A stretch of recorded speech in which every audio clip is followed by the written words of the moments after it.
A pleasant good morning to the Honorable John Briceño, Prime Minister of Belize, his ministers, ministers of state and members, to the Leader of the Opposition, her members, and Mr. Speaker. Let us pray. Almighty and eternal God, who through Jesus Christ has revealed your glory to all nations, please protect and preserve Belize, our beloved country.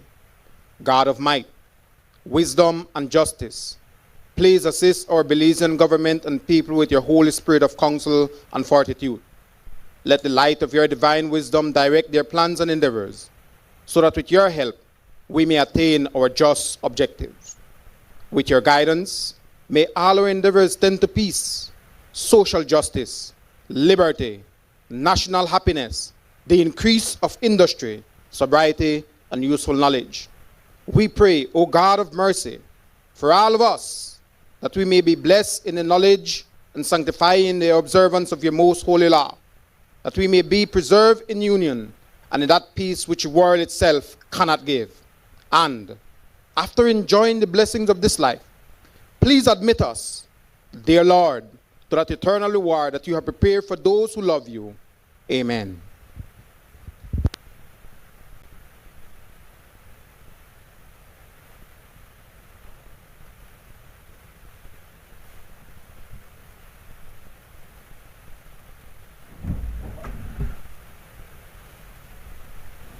Good morning, members, and welcome to day 3 of the resumption of the debate of the General Revenue Appropriation for 2025-2026. Today we start off with the member from Queen Square.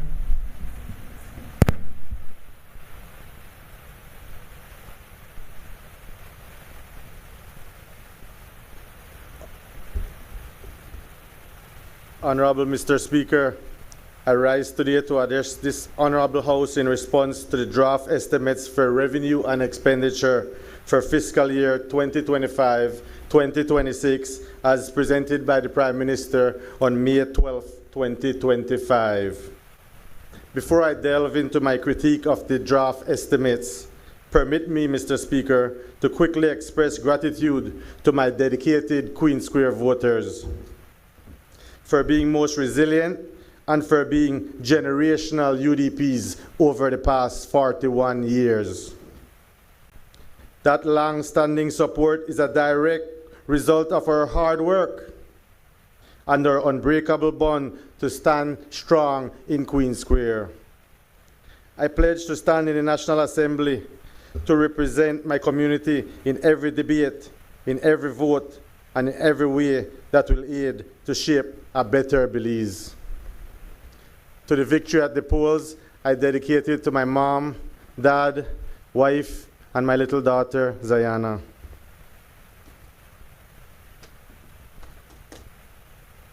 Now, Mr. Speaker, turning to the draft budget itself, while the education budget includes some commendable areas, there is one area that I wish to highlight for its drastic budget increase. At page 157 of the draft estimates, the total budget ceiling for this ministry stands at a whopping $303 million, illustrating a near $14 million increase. However, the real increase is found under personal emoluments of the budget estimate. The personal emoluments stand at $208 million for salaries, allowances, wages, and overtime. That's $83 million more than last year's budget, which is an increase of 66%. Come on, Mr. Minister of Education. It shows that this government can find money for what they want to. I hope and I pray this $83 million includes funds for the teachers' salary raise and for the teachers' increments. I quote the Minister of Education, "It is only through education that we can truly develop this nation. That is why we value our teachers." If the Ministry of Education is genuine to the teachers, I call on the Prime Minister and his cabinet colleagues that there is no better time to value our teachers and grant them the 8.5% salary increase and unfreezing their salary increments. You know what's the irony with the salary increase? When the PUP on the other side was campaigning in 2020 and the Plan Belize manifesto, they went from house to house, promising that when elected, the teachers would receive a 20% salary increase between 2021 and 2025. Let me be clear. In 2021, the teachers led by the PNTU initiated a nationwide strike, primarily in response to the PUP's government proposal to do the opposite. Instead of raising salaries, they were about to implement a 10% salary cut and a 3-year salary increment freeze for public servants and teachers. In the end, the teachers gave in, ending their strike. They were left to accept the hardship of the increment freeze. Now, even primary school students can add 3 years to 2021 to know that by the end of 2024, all teachers countrywide would be knocking on the doors of the Ministry of Finance for their salary increase and for unfreezing their increments. This time, the teachers are seeking a salary increase of 8% along with the unfreezing of their increments. I would have expected all smiles from the Minister of Finance. This requested increase is not half of the 20% originally promised by the PUP. Instead, the Minister of Finance reconvened his negotiating team. His chief negotiator is DPM, Deputy Prime Minister Curdell Hyde. Based on the counter proposal from the team, they have countered with a measly offer of 3% salary raise in October, additional increment at the start of the next fiscal year, the remaining 5.5%, and the unfreezing of the second increment not guaranteed under this proposal. Remember, you all promised a salary increase of 20% under Plan Belize manifesto. Now you want the teachers to accept a measly salary increase of 3%. Of course, the teachers have to reject that proposal. DPM, we all know that your convincing skills are legendary, but that's a pill far too big for the teachers to swallow. Your team needs to rewind and come back with a meteor proposal. Mr. Speaker, I am sure that we all know that inflation is not taking a 5-year break. The cost of food, utilities, and school supplies, they all rise year after year. Let me put this plain and straight. A 3% salary increase barely scratches the surface contained in the Plan Belize manifesto. I won't grandstand on this issue, nor will I oppose simply for being in the opposition. To the government of the day, I say, consider the burden of our teachers that they are carrying every day. They step into the classrooms with inadequate resources, large student-teacher ratios, aging infrastructures, and added duties like the newly proposed feeding program, like kindergartening the students between 12 and 1, like doing homework for free, no compensation for all of those. Yet they've always found a way to educate this nation. That includes you and me. I believe all of us here in this honorable house have been in the classroom benefiting from teachers as we earned our diplomas and our degrees. I'm sure some of us even have teachers who are relatives, teachers who we can relate to, and teachers that we certainly look up to. I say to the government of the day, when will the time come when our teachers won't have to fight or strike for their rights? If you want an incentive to do right, we just need to look across our borders to see how our neighbor Mexico recognized the vital contributions of their teachers. Former Mexican President Lopez Obrador announced a 10% raise for teachers before leaving office. This year, 2025, Mexico's recently elected female president, Claudia Sheinbaum, fulfill this commitment with a 9% salary increase for teachers, retroactive to January 2025, along with an additional 1% increase starting in September 2025. That's 10% promise, 10% delivered. Former US President Jimmy Carter once said, unless both sides win, no agreement is permanent. The DPM and his negotiating team need to sweeten the proposal for the teachers. Try your best to determine if you can budget the entire 8.5% and the increments for this year. If that is mission impossible, make a new 5% now for them and a 5% next year. One increment this year and the other next year. This proposal can be sweetened as an appreciation to all the teachers countrywide. 10% total salary raise for accepting the terms of a 2-year agreement. It only looks like a tall order, but it's doable, it's achievable with a little more tweaking of the numbers.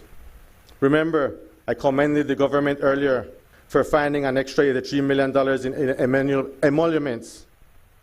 I would hedge my bet on you that you can find another $64 million for the teachers. And remember, the UDP government raised teacher salaries more than 20% between 2014 and 2020. Fact check that.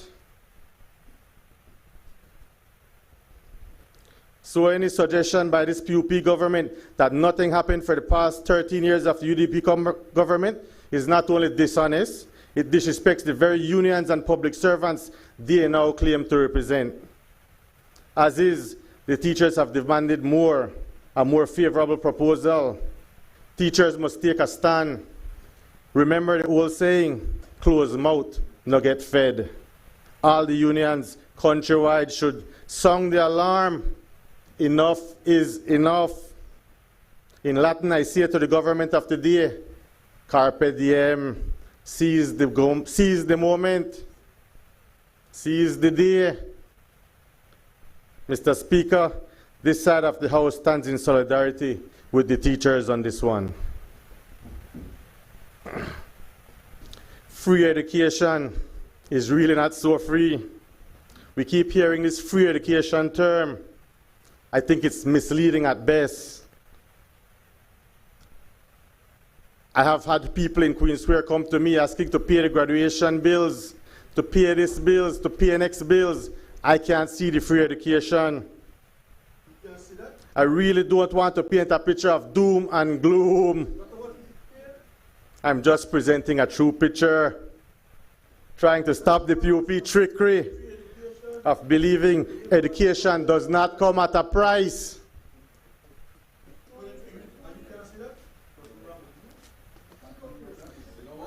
Now let me shift to another ministry, one that touches every Belizean family, the Ministry of Constitution and Religious Affairs and Transportation.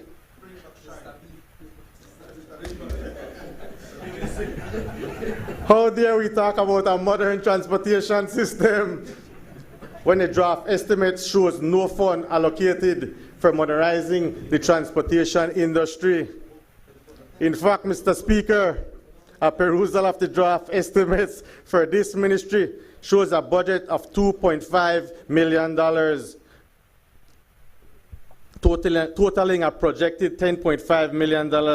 The section dealing with transport administration and enforcement at page 291 reveals that the transport budget is expected to increase from $6.1 million to $7.8 million. That's an increase of $1.7 million, of which $1.5 million is an increase earmarked for spending on recurrent revenues. Believe it or not, recurrent revenues. So the clear majority goes to just recurrent revenues. This is the 5th national budget presented by the member from Orange Walk Central. And you know what? It contains not even a shilling of hope that this government cares about commuters. and not even a Queen's dollar coin is found in the draft estimates to build or upgrade infrastructures like bus terminals. But Mr. Speaker, before I go any further, I want to make it clear that I support the concept of providing more comfortable buses for our commuters, that I support the concept of having less bus operators competing on the main routes, that I support the concept of having fiscal incentives for bus operators. So yes, I support the concept of modernizing the transport sector, but we must do it right. Yesterday, the Minister of Transport, during his presentation in this House, referred to a proposed plan which has not yet been shared officially with us. But to ensure that this plan stays on the road to success, I will add that it's imperative to listen to the stakeholders, listen to the commuters who are crying out for, listen to what the bus operators in this country have been saying for umpteen years. Then revise this proposed plan based on all contribution of all relevant stakeholders. There is no doubt in my mind that a budget from the government side is required to implement the much-needed overhaul of the transportation industry. Allow me to put this into perspective for you. The bus operators and the commuters are very wary of this PUP government when it comes to the transportation sector. They remember the Novelas fiasco of 2003 like it was yesterday. Buses on the roads were old and tired. Bus drivers raced for passengers. Commuters waited for hours only to be greeted by a bus full of standees. This same PUP government supported the Novelas bus monopoly 22 years ago. An exclusive 15-year license to Novelas, $43 million in private public sector loans, of which $30 million had been loaned by DFC. Mr. Speaker, I can't imagine how many small businesses, how many agricultural farms, how many opportunities were taken away from small investors to facilitate the revamping of the bus industry. But all the fairy tale dreams and benefits of a better transportation industry under a monopoly went down the drain in less than 3 years. By 2006, it was over. And just like Humpty Dumpty had a great fall, all the king's horses and all the king's men couldn't put the bus industry back together again. Now, the Ministry of Transportation is back to the fairy tale solution again. They want to monopolize the main bus routes, this time through private-public partnership. But the bus operators that I talked to out there, you know what they're feeling? They have this gut feeling that this proposal is like Novelas 2.0, only at this time, the government wants to be the partner in control of the monopoly. I will repeat, everyone remembers that the PUP government were facilitators of the worst buyout and the worst bus monopoly in Belize's history. Today it feels like deja vu, a weird feeling that we all experienced this bus situation before. Just this time around, instead of the DFC lending, it could be our social security taking on this huge risk. Here lies the problem. The draft estimate should have demonstrated a clear budget from the government to show that standing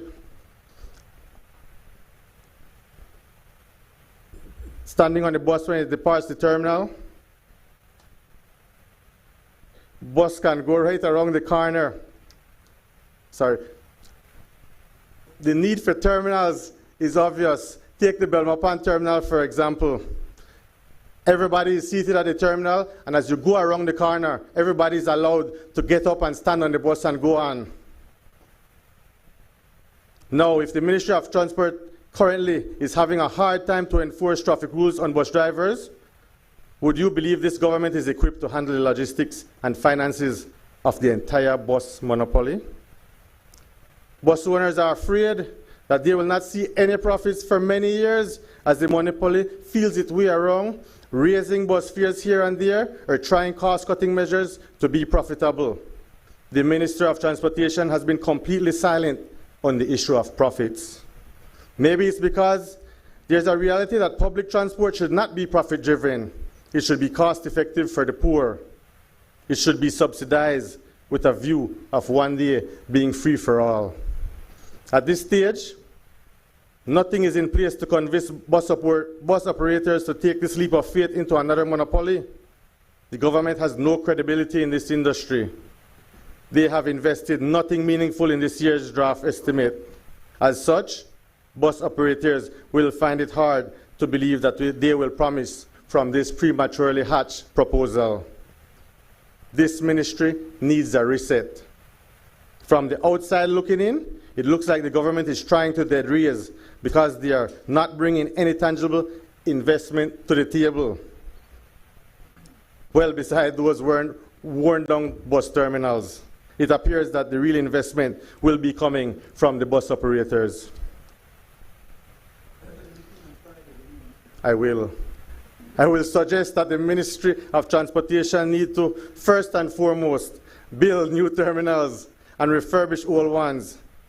Implement a new advanced mobile ticketing system. How long we're behind? And establish a better enforcement team. Only then will this government be considered worthy to invest hands in hands as true partners with the bus operators and with the best interests of all stakeholders. Government may need to subsidize the bus industry. That's real. Too often we hear promises and see pilot programs that never scale up. It's time to step up, government. Move from this fairy tale proposal to at least a true pilot project. Take one of the main bus routes. Go demonstrate to this nation that you can iron out the wrinkles of the intended bus monopoly. Only then will the bus operators be happy and ready to buy in on the National Transportation Plan.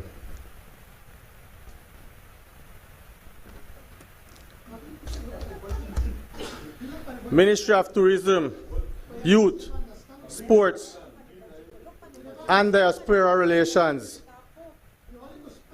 There is no doubt that the tourism is one of the main engines of our country's economy. Since the COVID-19 era, it has rebounded well, showing resilience and room for economic growth. Mr. Speaker, the draft estimate for this ministry is located on page 205. It indicates an increase in the total budget ceiling for the ministry. Members, please let's allow the member of Mesopotamia to continue his Queen Square to continue.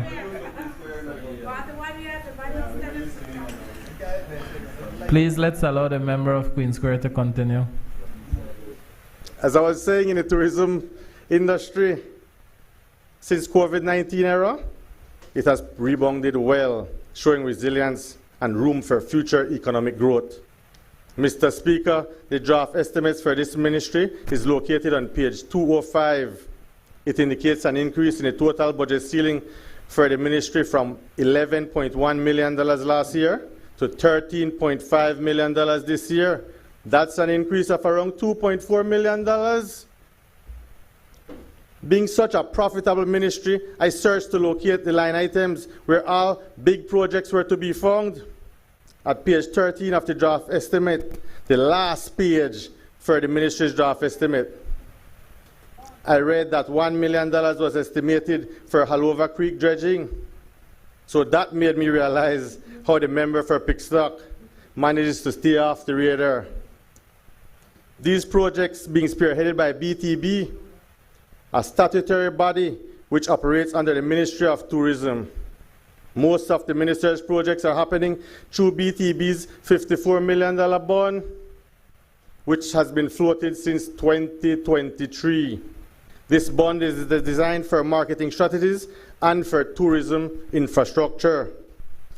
But since the inaugural fanfare, there has been zero transparency pertaining to the bond. No report, no audit, no breakdown of how this massive sum of public funds is being spent. From my best reports, the minister have been gallivanting around the world, stopping in England to watch the game, sponsoring football teams for the Mondalito, and of course, spraying on his political ambitions. He was dishing out political donations during the last elections. I'm sure me and the member for Albert knows about it. The opposition demands a forensic audit to detail the precise spending of the bond. How much has been spent and who all have benefited from this bond? At this stage, all I can do is speculate because a school is being opened, an apartment is being constructed, road is being concreted in Punta Gorda. Belizeans have a right to know who in the Ministry of Tourism knows about building roads. Did they go through the MIDH? I'm sure the member for Cayo South could confirm this. One thing, not even the PM can spend $54 million of government funding without first taking it to this honorable house. So then, if this bond does not fall under the Finance and Audit Reform Act, you know what that means. The opposition is not in disagreement to some of the social programs being financed by this bond, but rather the process for transparency and accountability for government funds may not be in place. As such, the opposition demands a forensic audit to detail the precise spending of the bond, how much has been spent, who all benefit from it. I turn to the Ministry of Agriculture, Food Security, and Enterprise. The total budget ceiling, $17.1 million, increased to $17.9 million at page 175. I see Future Farmers Summer Program increased from $19,000 to $49,000. At least during the summer, we know people in the villages who love farming will have better opportunities. Assistance to farmers went down, however, from $2 million to $1.5 million. I find it strange because the cattle disease is right around us. The new world screwworm is a flesh-eating parasite. In fact, the USDA suspended all imports from Mexico to the United States. That's a loss of 3,700. That's a loss of 3,700 cattle per day. I don't know if we have a plan for the screwworm. I don't know if we have a budget if it gets out of hand. According to the member from Orange Rock South, he will eat them along with the cow, not I. The next was the Taiwan Belize Sheep and Goat Project, an excellent project to enhance genetics in the sheep and in the goats. I'm not sure now that we're in phase 2, whether the government is taking it over wholly. What's the budget for this project to continue on? I guess they will eat only grass now.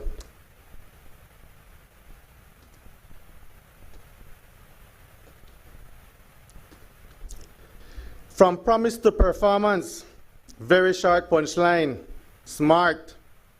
I'd say catchy smart.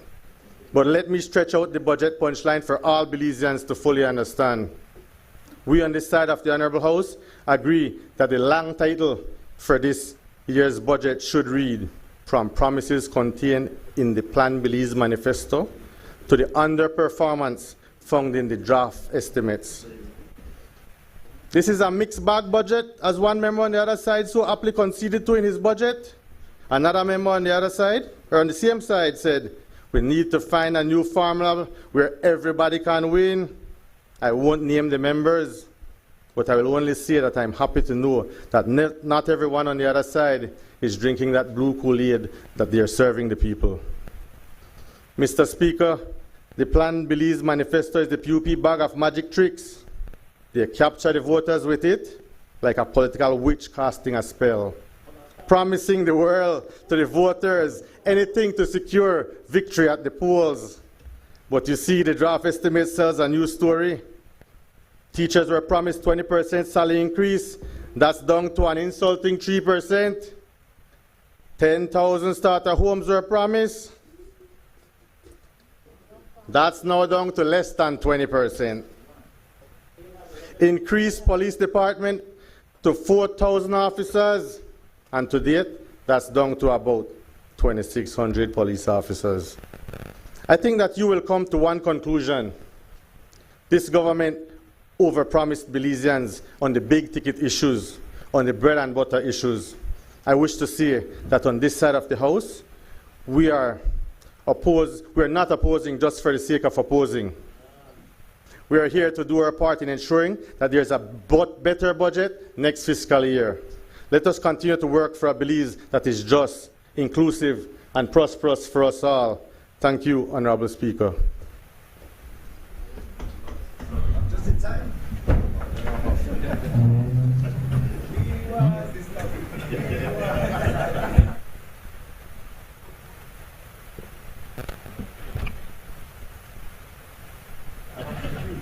We'll suspend the meeting to install the podium for Minister Musta.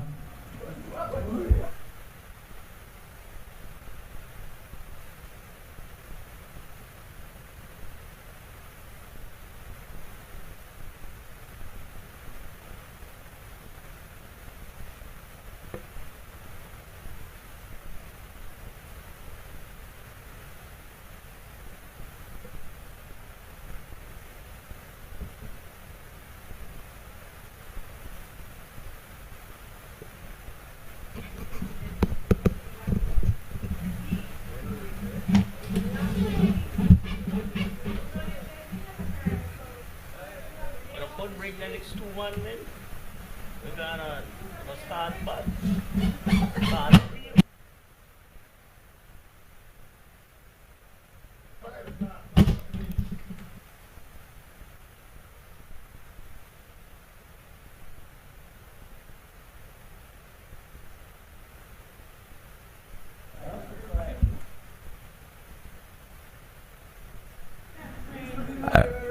I recognize the member from Caribbean Shores.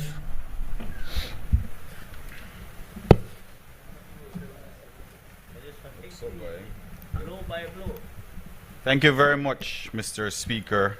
Good morning to all my colleagues on both sides of the House this morning. I think the member for Queen Square, I think all of us were expecting a breath of fresh air, but instead we got a nice dose of a breath of hot air grandstanding just now from the minister and the member from Queen Square. Mr. Speaker, I rise today in this honorable House with deep gratitude, steadfast purpose, and a renewed commitment to the people of Belize. As Minister of Home Affairs and New Growth Industries, I am honored to present our ministry's contribution to the budget debate for fiscal year 2025-2026. An opportunity not merely to recount figures, but to reaffirm the values and vision that guide our governance. If you would allow me just a moment, Mr. Speaker, to extend my gratitude to my constituency, the residents of Caribbean Shores, who have delivered me yet again in overwhelming fashion by the largest margin in the history of the shores. It is not lost on me, Mr. Speaker, that we are in a division, in a constituency of free thinkers. I can't boast like my friend over there that we have generational PUPs in Caribbean Shores, at least not yet. We have the likes of Sir Manuel Esquivel, Honorable Joe Coe, Mr. Santi Castillo, and Mr. Carlos Perdomo. No doubt very big shoes to fill. And so, having this opportunity in my 10th presentation of a budget debate this morning, and as the first third-time era rep for Caribbean Shores, I am extremely proud.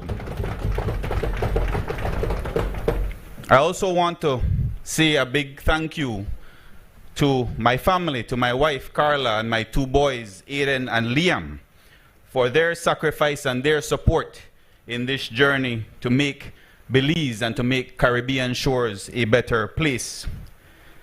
I want to acknowledge my team, Team Kareem, in this third victory, because I can recall in 2015 when we had that first win. When I look back at the photographs and I remember that period, it seems so long ago, but it was a very young, vibrant, junior team when it comes to politics. But to see them now, I see a powerhouse of constituency leaders who are dedicated day in and out to the delivery of services to our constituents in Caribbean shores. And so to them, I say thank you. Mr. Speaker, having this opportunity as well, now in my third term, but having seen what it was like for 5 years under the United Democratic Party, and then 5 years under a PUP administration, it makes me go back to that song that we had in the last election. They are not like us. Mr. Speaker, I heard the member just now talk about housing. My brother, you have some real nerve to even bring up that topic, because not one of your matchbox houses was built in Caribbean shores. I can report today that we are going to have in a few days 17 concrete homes in Caribbean shores and in Blackberry Estates. Not a single matchbox house. Not that we wanted any of your matchbox houses, no. And it's pretty barefaced. We're bringing it up because you all invented the term and you have to take responsibility for it, for something called housing for the poor. But all that land scam has proven is that the UDP is corrupt to the core.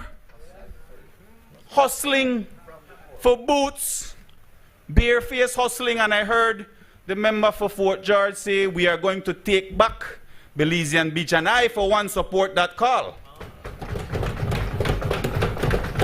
because it was not the intention then, unless you want to correct me, Madam Leader, that housing for the poor was supposed to be a big land deal sold for $11 million.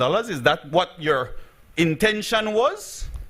Or will you come here to this house today and join the call that we take back Belizean Beach from Boots Martinez?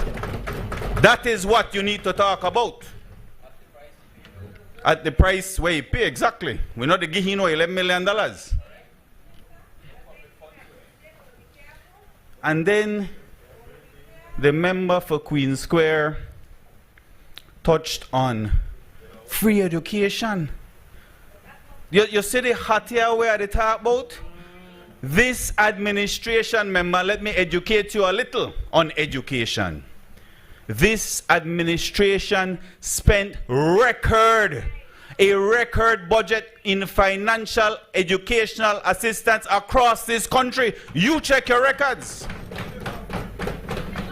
Under the member for Freetown, and I'm sure that will continue with the member from Toledo West.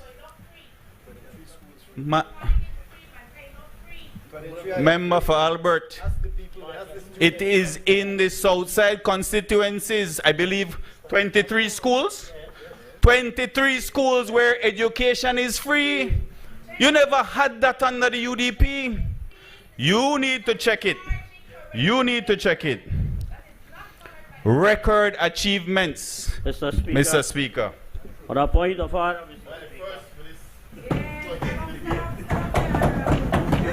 the Madam Leader was, I think, was doing okay, but the point of order, 42B, clearly states that when a member is speaking, we should all sit and listen. When she had that opportunity, we did not interrupt her, Mr. Speaker. Thank you. Members, I take this opportunity to remind all members of 42B. I don't think I need to repeat it. So, member from Caribbean Shores, can you please continue? Thank you, Mr. Speaker, and thanks to my friend, the member for Toledo West, for having my back. But please, by all means, speak up, but speak about boots. I want to need to talk about. And then, Mr. Speaker, the member for Queen Square. Oh, the member for Kaya West is here. Welcome, member for Kaya West. We're excited to have you with us this morning. But he's here today, so I congratulate him on that. I hope that your deputy leader of the opposition will show face, because that's a major disservice to the people of Corozal North, who just recently elected him. He needs to come to this honorable house and serve his people, man. When you don't appear to represent your people, not just one, not just two, but 3 days, it goes to show that what the people think of the UDP might just be true.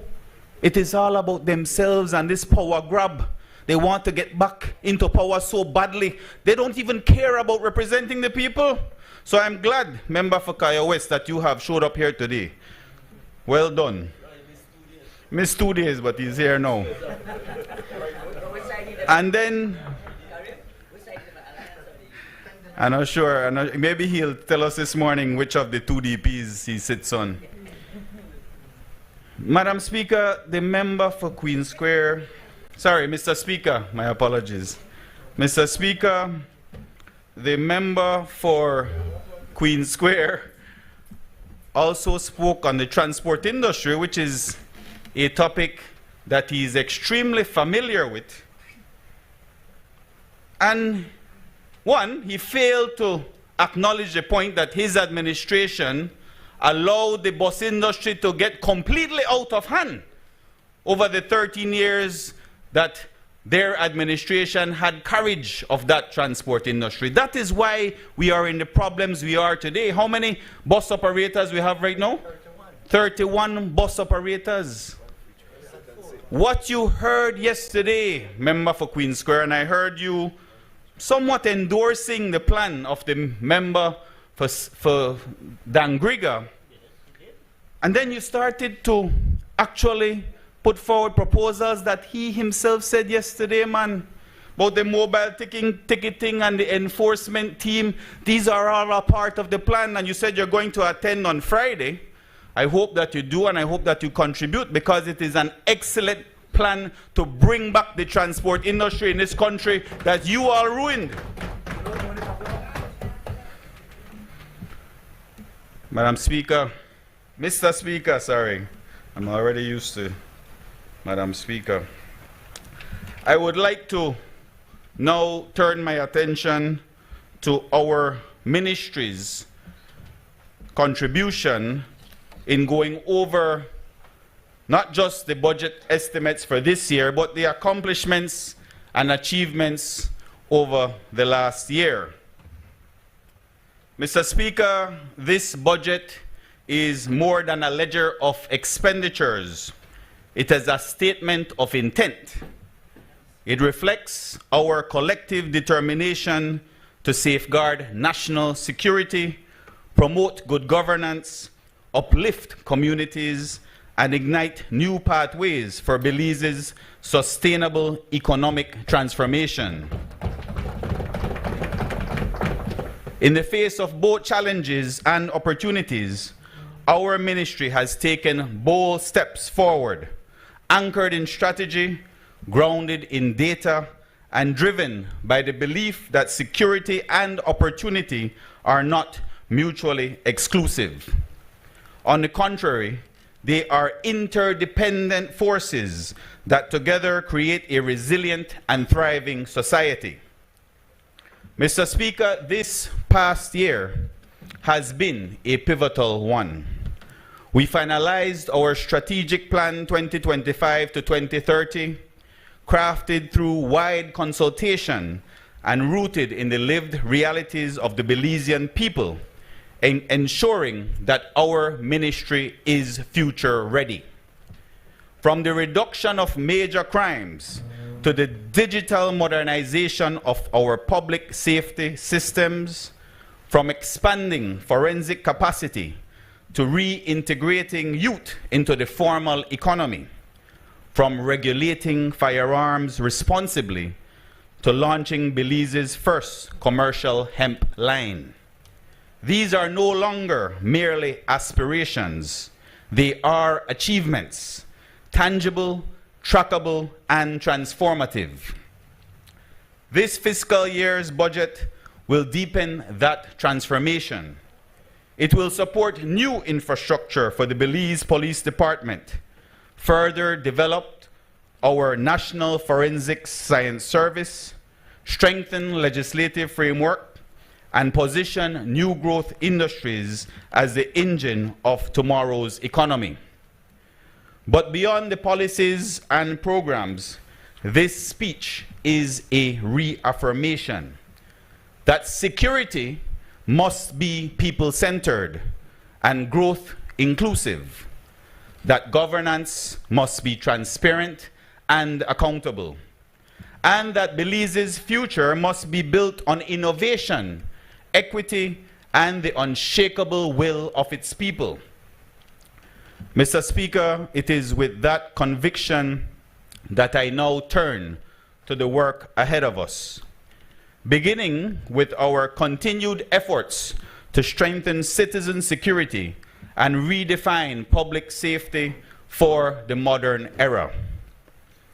The safety of our citizens remains the cornerstone of our democracy and the foundation of national development.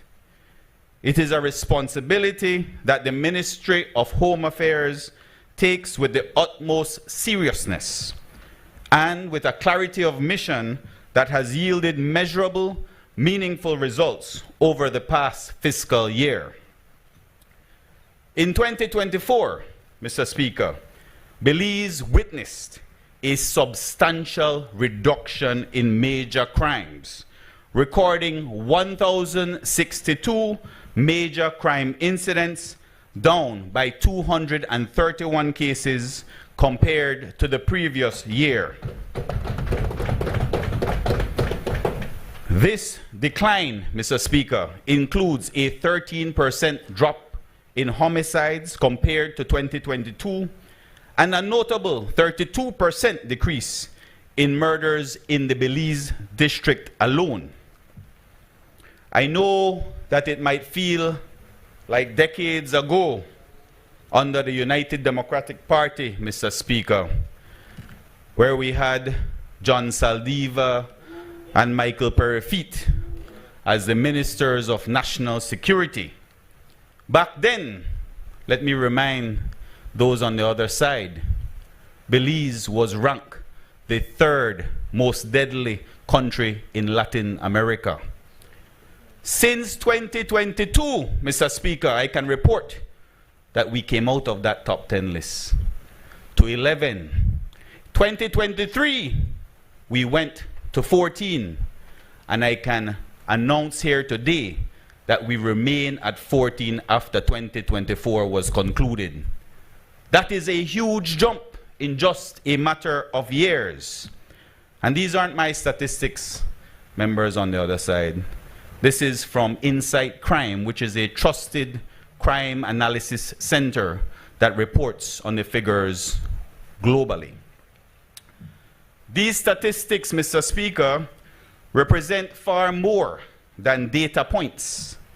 Each prevented crime reflects a life potentially spared, a community reassured, and a child who can walk to school in peace. Over the last year, law enforcement operations have also intensified.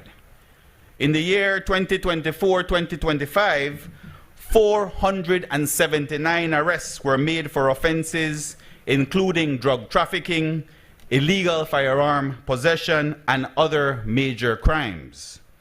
These efforts led to the seizure of illegal substances and an alarming 139 illegal firearms and 3,532 rounds of ammunition now off the streets of Belize.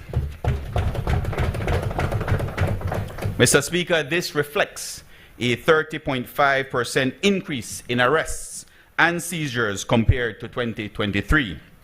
underscoring our intensified focus on dismantling criminal networks and disrupting the flow of illegal weapons and narcotics into and across our borders. Mr. Speaker, these gains would not be possible without investment in people. On April 19, 2024, we proudly welcomed 213 recruits into the Belize Police Department under Recruit Squad 97.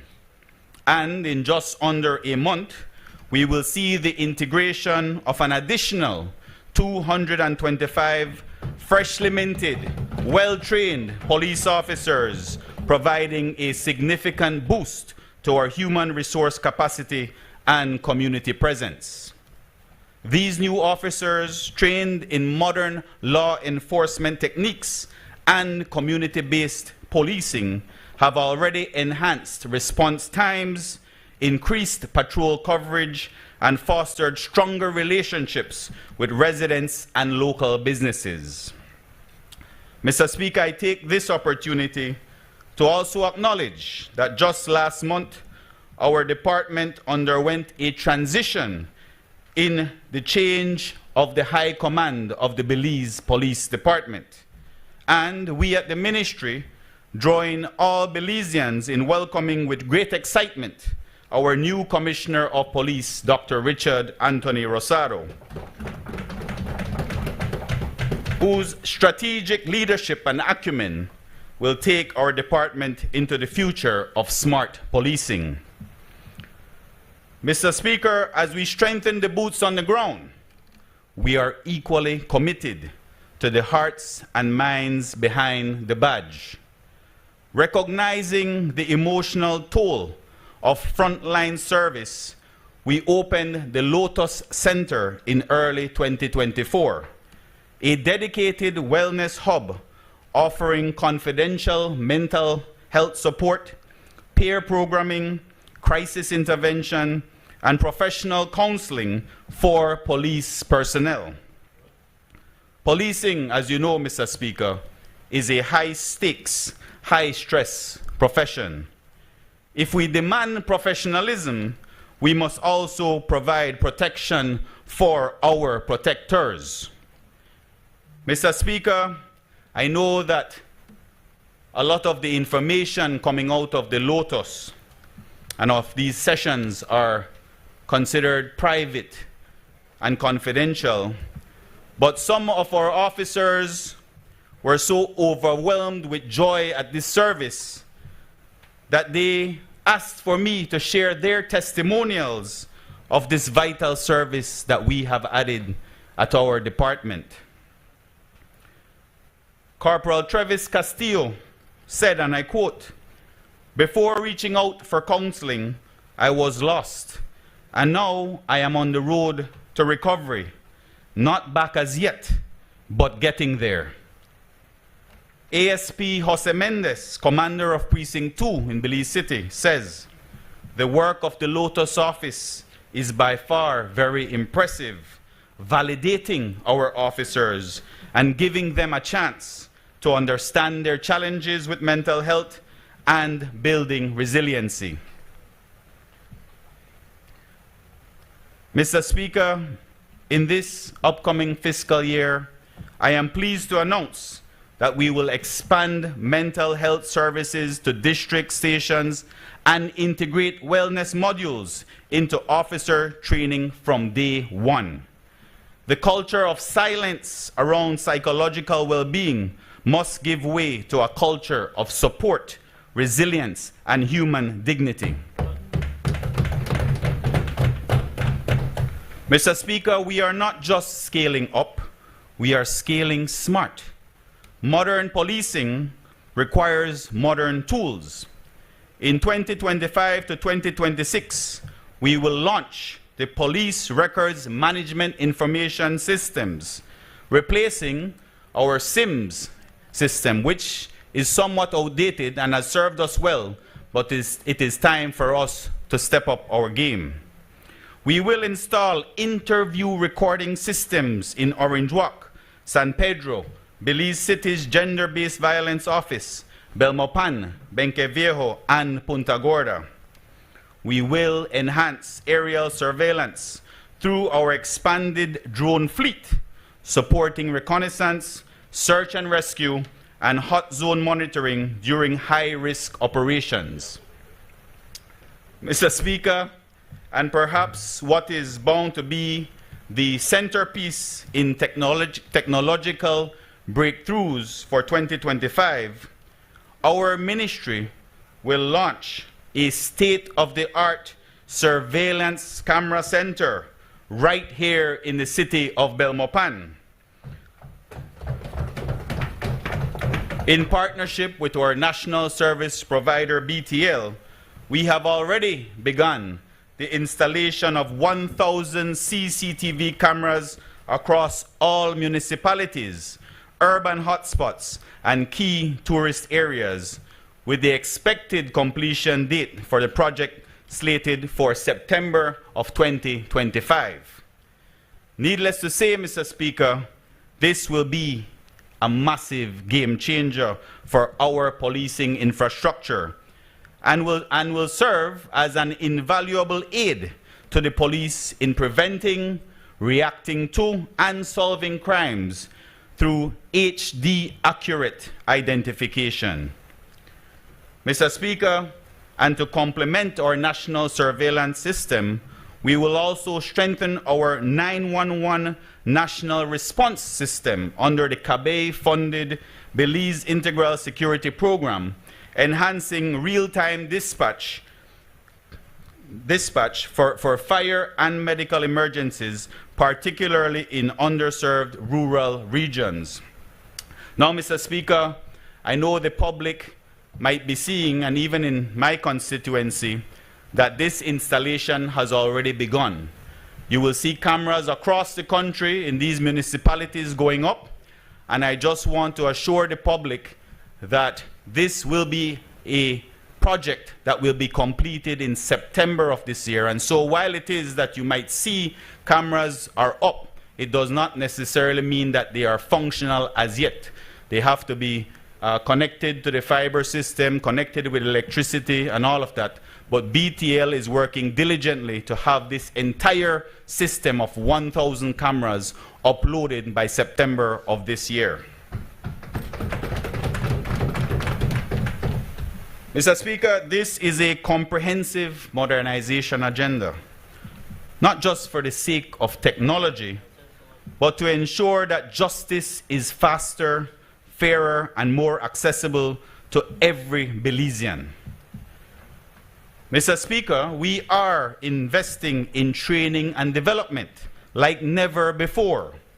In 2024 alone, the Belize Police Department conducted 44 specialized courses covering financial crime and fraud investigation, synthetic drug interdiction, human trafficking prevention in collaboration with Colombia, Guatemala, and El Salvador, tactical operations and special forces training, cyber security, Celebrite digital forensics, and judicial procedures. This training, Mr. Speaker, is elevating professionalism and equipping our officers with the tools to confront 21st century threats, from trafficking and gang violence to cybercrime and online exploitation. Mr. Speaker, we are building a police department that is smarter, stronger, and more trusted. A department grounded in data, driven by justice, and guided by community service. And above all, we are reaffirming this truth: national security is not a line item, it is a lifeline. A lifeline for every citizen who deserves to feel safe in their home, their school, their street.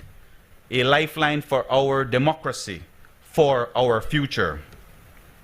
Furthermore, Mr. Speaker, just last week, our ministry, in conjunction with the Ministry of E-Governance, launched another major digital service, the Criminal Records Registry online portal. For the first time in Belize's history, citizens will be able to apply for, pay, and receive their police certificates of conduct entirely online from the comfort of their home. This innovative service reduces wait times and lines at police stations and enhances transparency and user trust in the system. And to ensure inclusivity, Mr. Speaker, we have equipped 10 police stations countrywide with digital kiosks to serve individuals who might not have internet access or who might not be tech savvy, so to speak. These stations are located in Corozal, Orange Walk, Belize City at Precinct 2, San Pedro, Belmopan, San Ignacio, Benqueviejo, Dangriga, Independence, and Punta Gorda. This initiative, Mr. Speaker, is fully funded by the government of Belize and is being implemented in collaboration with the e-governance and digitalization unit. It reflects a major shift towards citizen-centric service delivery and digital equity. Mr. Speaker, we are also addressing a long-standing gap in criminal investigations by rolling out interview recording systems in 6 major hubs throughout the country. Funded by the U.S. Embassy, these installations will ensure that criminal interviews are conducted and preserved according to international best practices, protecting both investigative integrity and the rights of all parties involved. Mr. Speaker, perhaps one of the most pressing security challenges in our region today is the proliferation of illegal firearms. Recognizing this, our ministry established the Firearms and Ammunition Control Board in January 2024, ushering in a new era of responsible, accountable, and modernized firearms regulation in Belize. For the first time, Belize has a centralized civilian-led authority tasked with ensuring that the import, licensing, tracking, and disposal of firearms is governed by structure, transparency, and integrity. The FACB is not only a regulator, it is a reformer. By rooting out inefficiencies, enforcing high standards, and engaging the public, we are positioning Belize as a regional leader in firearms governance. Just 1 month ago, the FACB secured through its partners at CARICOM Impacts and the Mines Advisory Group a firearms management system, a state-of-the-art system to track firearms, essential components, and ammunition from the point of entry into Belize to end use. In an era where gun violence destabilizes too many of our communities, our approach is unapologetically proactive. We are ensuring that those who carry firearms do so under lawful, well-regulated, and carefully monitored conditions. Mr. Speaker, the work of the FACB is essential to national security, but just as important, it is essential to public confidence. Through its efforts, we are restoring order to an area long plagued by opacity and setting a bold new standard for arms control in the Caribbean. Through these key initiatives, we are reshaping the public's relationship with law enforcement. We are making the system more transparent, accessible, and responsive to the needs of the people.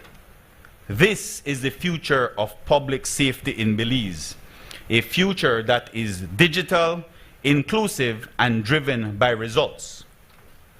Mr. Speaker, and while we continue to modernize the law enforcement apparatus, we must also ensure that the physical infrastructure, our buildings, our police stations and substations that are supporting our officers match our ambitions for national security. A digitally enabled system cannot thrive in outdated, dilapidated environments. Infrastructure and morale are deeply interconnected, and that is why our ministry has undertaken a nationwide program to renovate police stations and substations. During the past fiscal year, comprehensive upgrades were completed in Santa Cruz, Blue Creek, Orange Walk, Mesopotamia, West Landiver, Sand Hill, Bermudan Landing, Mahogany Street, Douglas, Caledonia, and Vista Del Mar. We have also refurbished the Police Training Academy Command Quarters and the Lopez Mateos Park Police Booth. I know I'm missing some people here, so let me try to recall. But this upcoming year, I know we have Trial Farm, brand new police station in Trial Farm, thanks to BTB. We have a police substation in Contiki. I think we're about to complete that substation. And we also have upcoming the first in line for Kabe in Bella Vista with Dr. Osman Martinez. These are all... Who I miss? Oh yes, man. We have Santa Elena, Mr. Speaker. We have San Narciso coming up on the Kabe. We have Kikaka coming up, all receiving brand new police stations, Mr. Speaker. Lekai, yeah, Lekai get one too. Yes, you're right. Chatomal Street. You said how much work we do? You said how much? Yes, we do. I just announced we have 225 coming out shortly. Mr. Speaker, for our officers, these are more than just buildings. They are symbols of respect and reinforcement of purpose. Alongside these renovations, we have intensified efforts to humanize law enforcement spaces, especially for the most vulnerable, our children. In partnership with UNICEF, our ministry conducted assessments and site visits to enhance and expand child-friendly spaces in police stations. These spaces are purpose-built to minimize trauma for children who come into contact with the justice system, whether as victims, witnesses, or in protective custody. By creating areas physically separated from detention spaces and designed with empathy and comfort in mind, we are fostering a justice system rooted in compassion and child rights. We plan to scale this initiative with support from our UN partners because we believe that when children feel safe, they are more likely to engage and heal. These reforms, Mr. Speaker, whether brick and mortar, child safety, or service delivery, are all guided by a people-first philosophy.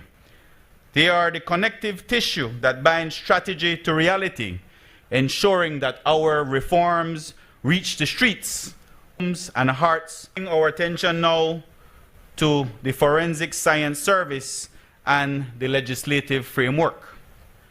Our commitment to justice is inseparable from our investment in forensic science. In today's legal landscape, the integrity, speed, and reliability of forensic investigations are pivotal to ensure fair trials, deterring crime, and delivering closure to victims and families. Over the last year, the National Forensics Science Service has solidified its status as a center of innovation and credibility. The NFSS has moved from being a support unit to a vital pillar in the criminal justice reform. Among its major accomplishments for 2024 are the deployment of the first ever rapid DNA system, enabling in-country DNA analysis that accelerates investigations and reduces dependence on foreign labs, what once took weeks now takes hours. Secondly, the installation of a second ballistic comparison microscope, doubling our capacity to trace firearms and match ballistic evidence with greater accuracy. We also have the launch of the histopathology services. I feel like I start sound like you, Dr. Kevin. To support medical legal death investigations. This advancement allows forensic pathologists to microscopically analyze tissue, enhancing the clarity and accuracy of autopsy findings. Next, we have the implementation of internal audits, policy revisions, and international proficiency testing across disciplines, including firearms, toxicology, latent prints, and seized drugs. The NFSS, as you might recall, Mr. Speaker, in 2024, also partnered with the University of Belize in a land exchange whereby the National Forensic Science Service will be receiving a 12-acre site right here in Belmopan, positioning Belize to be a forensic leader in the region. Mr. Speaker, forensics is as much about science as it is about trust. And to reinforce that trust, we are actively pursuing ISO accreditation for our Scenes of Crime office in Belize City and our national laboratory. These standards are internationally recognized and will ensure Belize's forensic evidence is defensible in courts, not just in Belize, but also abroad. In the year ahead, our goals are equally ambitious as we move to operationalize our new rapid DNA testing protocols and establish Belize's first national DNA database following the passage of the long-awaited legislation.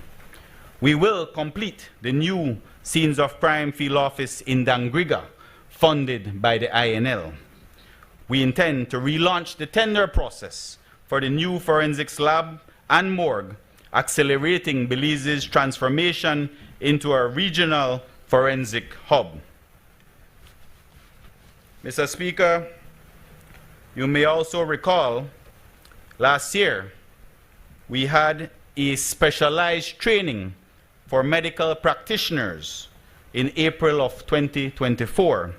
The NFSS facilitated a comprehensive course on sexual assault response, bringing together 21 medical officers, 2 forensics pathologists, and 2 BDF medical officers. This trauma-informed, survivor-centered approach strengthens the chain of evidence while upholding dignity and due process. Mr. Speaker, this level of investment and reform in forensic science is unprecedented in Belize's history. Whether solving violent crimes, identifying missing persons, or exonerating the innocent, our forensic service is a cornerstone of modern justice. With this budget, we will ensure that the NFSS has the tools, training, and infrastructure it needs to deliver justice swiftly, ethically, and scientifically. Mr. Speaker, let me turn now to an area of our ministry that is very near to my heart, the Leadership Intervention Unit. True public safety begins not at the point of arrest, but at the point of opportunity. It begins with meaningful engagement, community investment, and second chances. This is the guiding philosophy behind our Leadership Intervention Unit, a program that has grown into a national model for violence prevention, youth empowerment, and social reintegration. A name coined by its principal founder, the late William Dawson, the LIU continues to serve as a premier outlet for communities impacted by gang violence and gun crime, offering pathways to peace through a hybrid model of mentorship, mediation, and economic empowerment. In the 2024-2025 fiscal year, the LIU delivered substantial results. 350 at-risk youth were enrolled in community enhancement projects through a conditional cash transfer model. These programs help participants regain control of their lives while earning an income and contributing to civic pride. Many of them were previously unemployed or disengaged from formal work or education. These programs do more than improve public spaces. They restore dignity, purpose, and civic pride in young people who often feel left behind. Mr. Speaker, an additional 120 youth graduated from the Tubal Technical and Vocational Institute in trades such as hospitality, electrical, automotive, construction, cosmetology, and refrigeration. Each graduate received a starter kit and job training, ensuring a bridge from skills to income. By being matched with job placements and support from the Department of Youth Services for on-the-job training, this helped them transition from learning to earning. At the last graduation ceremony, Mr. Speaker, I can still vividly recall the words of an emotional single mother, Miss Fiona Flores, who said, "When I first got to know about this program, I was in search of something to make me better. I never had the opportunity to finish high school, but this program set me on my feet, that I know from here I'm going to move on." It is moments like this, Mr. Speaker, human moments, that make us realize that all our young people really needed was just someone to believe in them, to shine a light on their path, to hold their hand, and to let them know that everything was going to be okay. Mr. Speaker, on Monday I heard the leader of the opposition make some remarks about the LIU and our work program, to the effect that we were essentially cooking the employment records, saying that it is only as low as 3% because we have a lot of workers over at the LIU. I take great offense to that, Mr. Speaker, on behalf of this program, because as anybody on that side can acknowledge and on this side, this has been a completely non-political unit. And there are individuals from each of their constituencies that are employed at the Leadership Intervention Unit. Mr. Speaker, the Positive Moves 3.0 program recorded a 70% success rate in transitioning participants into permanent jobs across multiple industries, ranging from tourism and hospitality to logistics and trade. The collaboration with the Community Rehabilitation Department demonstrates how targeted support can yield lasting change. This is not only a success story for the participants, but a validation of the whole of government, whole of society approach to public safety.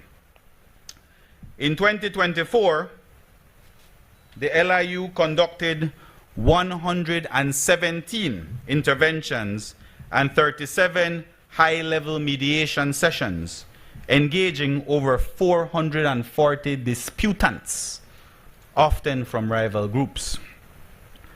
These interventions diffused tension and often involved rival groups or families in conflict, and in many cases prevented violence before it could erupt. This line of work, Mr. Speaker, is one that often goes unnoticed and unseen. It's not necessarily a pretty job. As a matter of fact, it's a pretty difficult job. And so I want to acknowledge all our frontline employees or frontline generals like Ms. Dominique Norales, our chair lady, Mr. Andrew Dawson, Brother Nouri Mohammed, Futi Gongara, Timmy Stamp, Ms. Olga Sticks. These are all individuals, Mr. Speaker, who play a vital role, along with our police department, in seeing the drastic reduction that we have seen since 2023 in major crimes. Mr. Speaker, last year, the LIU continued its flagship William Dawson Peace and Sprite Cups, engaging over 500 young athletes through interministerial and private sector support. In addition to being a source of recreation and camaraderie building among our youth, it is also worth pointing out that our sports program have a built-in life skills and conflict resolution session managed by the Community Rehabilitation Program, creating platforms for leadership, discipline, and community cohesion. Mr. Speaker, the LIU also hosted a university internship program housed at LIU, whereby 20 university students passed through the LIU receiving first-hand knowledge of the challenges in combating crime as part of their graduation requirement in the field of restorative and criminal justice. Mr. Speaker, in the upcoming year, the LIU will expand its scope with new and enhanced programs. We will launch the long-awaited Youth Agricultural Reintegration Program for high-risk youth, an initiative that aims to teach farming and agro-processing skills to young people, particularly those in rural or high-risk areas, while also fostering food security and environmental stewardship. We will also see the rollout of our GED preparation and parenting classes, further supported by CSOs and family-centered agencies. The General Education Diploma Program will offer young adults a second chance at education, and parenting classes will be launched in partnership with Restore Belize and the National Committee for Families and Children to break intergenerational cycles of neglect, trauma, and violence.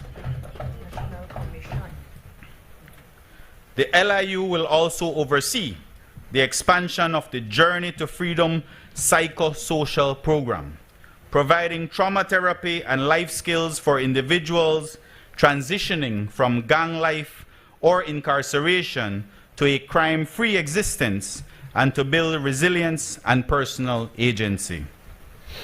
Mr. Speaker, the LIU demonstrates that violence prevention is not simply about policing. It is about people. It's about giving those most vulnerable a seat at the table, a second chance, and the tools they need to lead productive lives. It's about showing our youth that there is another way, one rooted in hope, opportunity, and community support. This is nation building at the most personal level, Mr. Speaker. And through sustained investment, cross-sector partnerships, and commitment, the LIU will continue to lead the charge toward a safer, more inclusive Belize.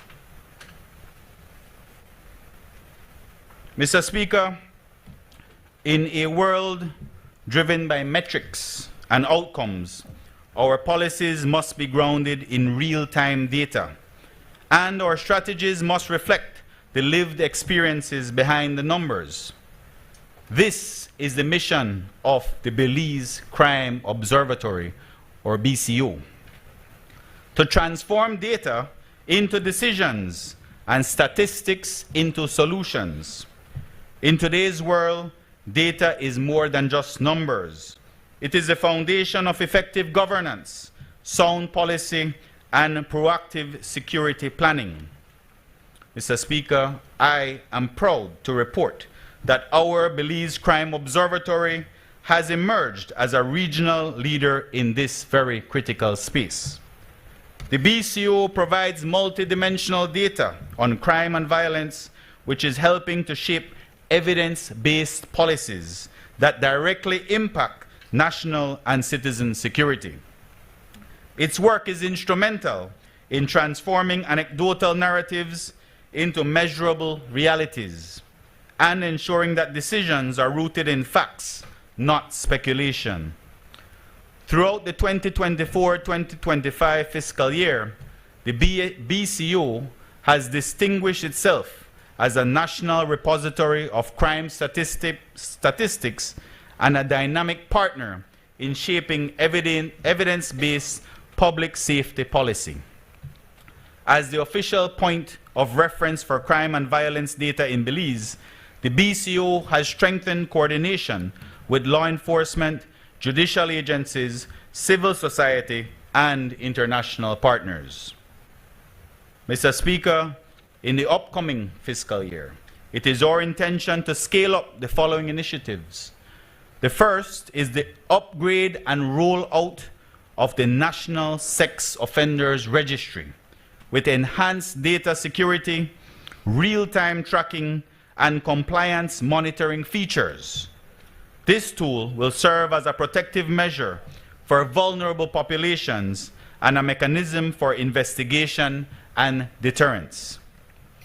We will formalize interagency data sharing agreements to break down the silos across government and improve data cross-validation, critical for more coordinated whole-of-government responses to crime, education, and social services. Mr. Speaker, we will host regional knowledge exchanges with counterparts from Barbados and Jamaica, expanding Belize's role as a model for digital governance and integrated crime observatories in the Caribbean. The BCO demonstrates that what gets measured gets managed, and what gets managed gets improved. With this budget, we will strengthen its capacity to ensure that data remains one of the most powerful tools in our mission to create a safer, more informed Belize.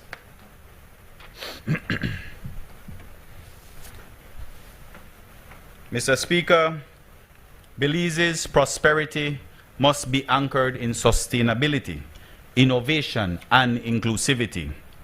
That is why our ministry continues to advance the vision of economic transformation through the work of the New Growth Industries Unit, a bold initiative to diversify our economy by formalizing non-traditional industries that are locally rooted and globally competitive.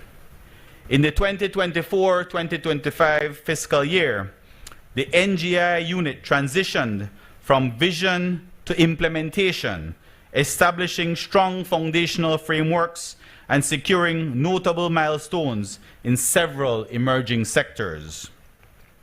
In the hemp industry development, in partnership with Tropical Health Belize, we celebrated the official launch of Belize's first commercial line of hemp-derived wellness and medicinal products. This collaboration proved both the regulatory feasibility and market potential of this green industry, reinforcing our commitment to sustainable agricultural innovation.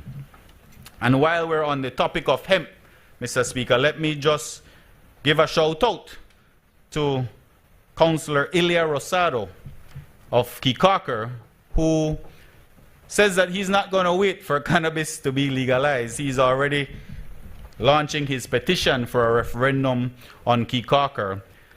I know that it is the government's position, and even supported by members of the opposition, at least the last opposition, I can't speak for this one, that we do have a responsible, regulated, taxable cannabis industry. And it is my hope that we have the referendum, not just for Kikaker, but across the entire nation for this very important industry. When it comes to the Cohoon industry revitalization, after decades of dormancy, we re-engaged stakeholders and initiated efforts to assess the commercial viability of Cohoon-based products. From natural oils and cosmetics to biodegradable packaging, these early-stage consultations are informing a new national policy for the Cohoon sector. The NGI facilitated extensive stakeholder engagement to assess the potential of Cohoon nuts, oil, and byproducts as eco-friendly raw materials for biodegradable products, natural cosmetics, and alternative fuels, creating a modern green industry rooted in our Belizean heritage. As one of the pioneers in the Cohoon industry, Mr. Rudy Castillo has said, Cohoon is about us looking inward, embracing what makes Belize unique, different and proud, and introducing to the world a product that is not only the first of its kind, but a bold statement of who we are, end quote. Mr. Speaker, this year our NGI unit will also be working closely with the Belize Seaweed Farmers Association to advance research, training, and export readiness, seeking to turn a once niche industry into a sustainable livelihood for coastal communities and a promising contributor to Belize's blue economy.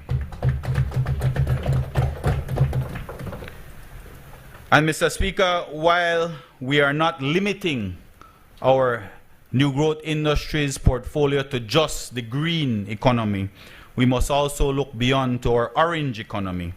When it comes to the Belize film industry, we have done a lot of groundwork. Strategic consultations with the Belize Film Commissioner, private producers, and international stakeholders are shaping the regulatory and investment environment necessary for Belize to emerge as a regional hub for film production and creative industry jobs. With the right support, this sector has the potential to generate creative jobs and to position Belize as an attractive destination for international film production. Mr. Speaker, as we face global economic uncertainty and climate pressures, Belize is positioning itself not to react, but to lead.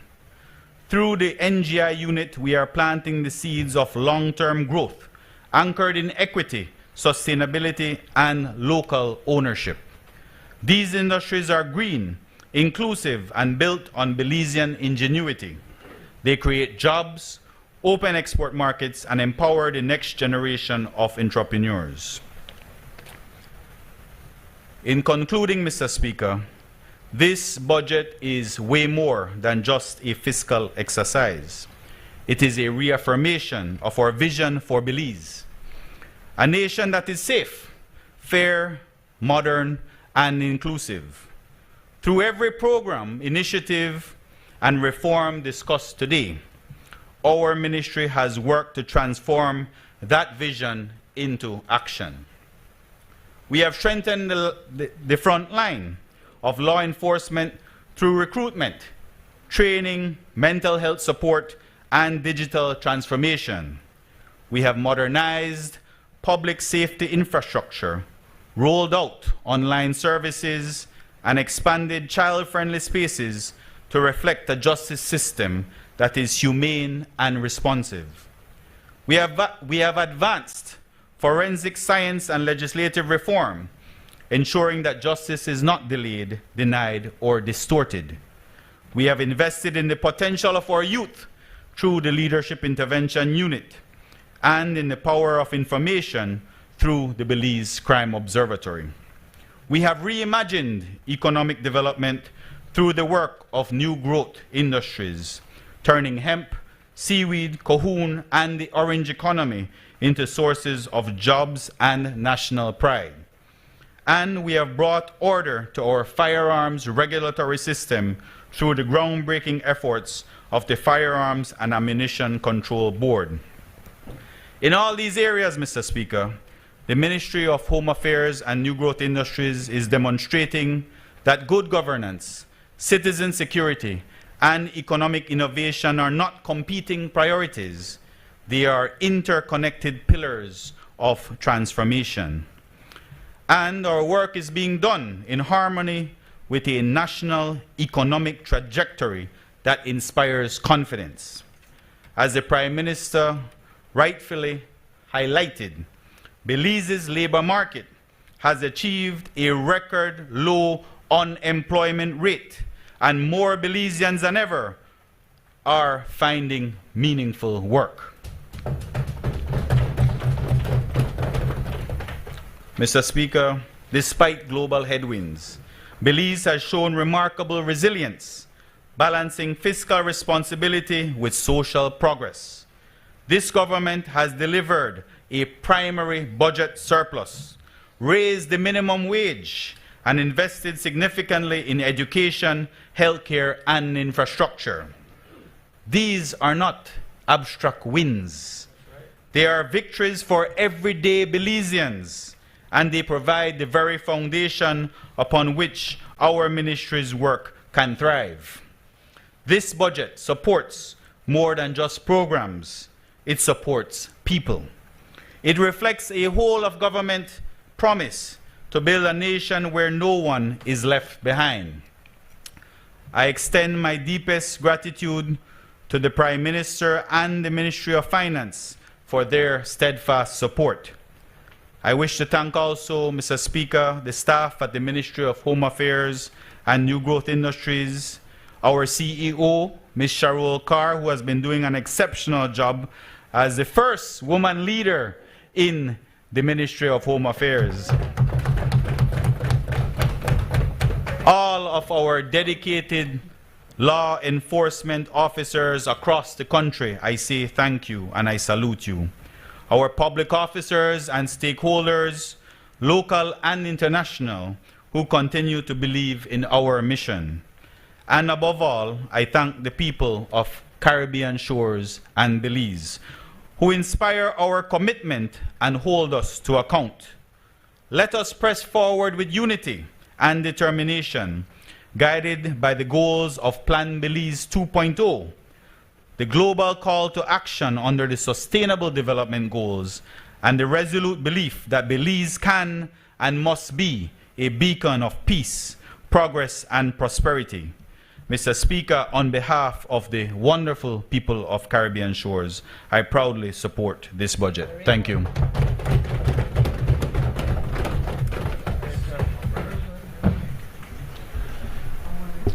I recognize the member from Kayonart. We'll quickly suspend for the removal of the podium.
I recognize the member for Cayo South.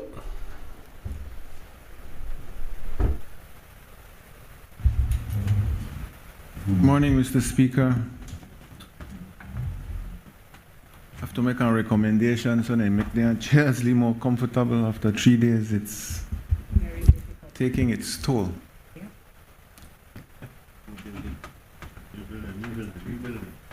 Once I get a budget, yeah. Mr. Speaker, I'd like to start off this presentation by giving thanks to the Lord. I think we are all blessed that we are healthy. And we need to be, because we have a long, arduous task ahead of us leading this nation. I would also like to congratulate yourself, Mr. Speaker, Deputy Speaker, and all the young and new area reps that we have on this side. It inspires me to be able to sit with you guys and girls and to teach you as much as we can, to mentor you as much as we can, and to learn from you as much as we can. That's what I believe that we all need to do in this country to be able to move forward.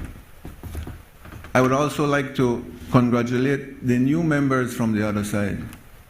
Dongera from Cayo West, the gentleman from Queen Square, Mr. Haylock, my brother Lee Mark Chan from Mesopotamia, and the older heads, Ugo Pat from Corozal North. Don't take offense from him, leader of the opposition, and Ms. Tracy Panton. I wish you all the best, Mom. I hope that your health betters, because you got a long, hard journey ahead.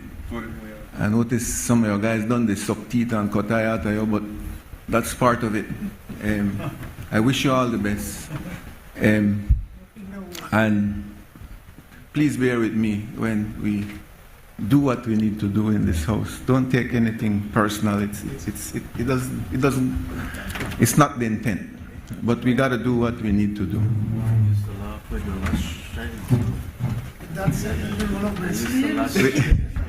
With that said, Mr. Speaker, with all friendships and peace being given, we will start our work. We will deal with you now. Let's start with the gentleman from Meso. I was listening yesterday, and he was telling us, the honorable member from Meso, he was telling us that cost of groceries are high. And maybe he didn't say this, but I think maybe he meant it. Cost of food at restaurants are high. Cost of living in general is high. But I would like to request of you, are you a member of the Business Chinese Association? I thought you were the president at one time. You're not a member, but you're friendly with them. You're their agent. You speak for them sometimes. You're friendly with them. You were, so I was right. You were the president, and you probably still a member. What I'm saying is, if you want to help us, because you're a part of government too, never forget that. If you want to help us as government to reduce the cost of living, then I think the honorable members of the Chinese Association need to sit with us, because we as government can do our part. We can put in subsidies, we can do whatever, but we need the Chinese Association, who monopolizes the grocery and the restaurant industry, to help us to reduce the cost by reducing their profits. I would also like to express that maybe the Indian community... On a point of order, Mr. President, I remember clearly... Mr. Speaker wants to find that correct. His remark is not correct. That would be a clarification, not a point of order. Sorry, sir, I'm new. And so it's a the Speaker can decide whether he wants to clarification. Member, can you make clear your point of clarification? I remember clearly about 2, maybe 3 years ago, there were some meetings with the Chinese Association, which I was invited to also, right? No. They were inquiring, and there was an investigation in terms of how the price gouging came about. including the importers and everybody was involved. Why not get into the details? Mr. Speaker, Right? But it is. on a it point is- of order, Mr. Speaker. Number one, the member from Mesopotamia did not raise a point of order. If he's seeking clarification, he can do so, but it's up to the member from Cairo South to respond and to clarify. But he cannot get up and make a speech now. He's already done that in his budget presentation yesterday. Thank you, Mr. Speaker. Member from Kaya South.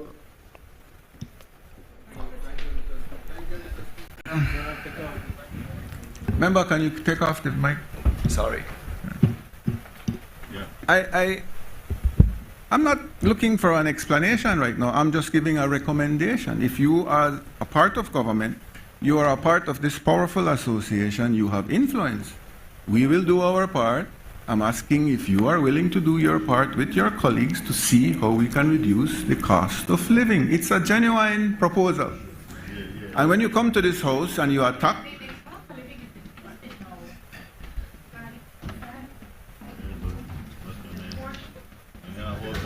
guys, we could start the quarrel, or we could make her do the presentation. I mean, you know, decide. I gung ho anyway. You don't want it.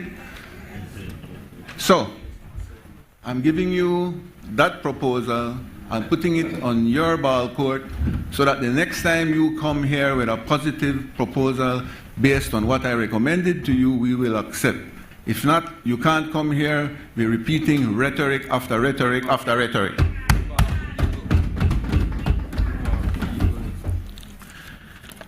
Next, I would like to address the leader of the opposition.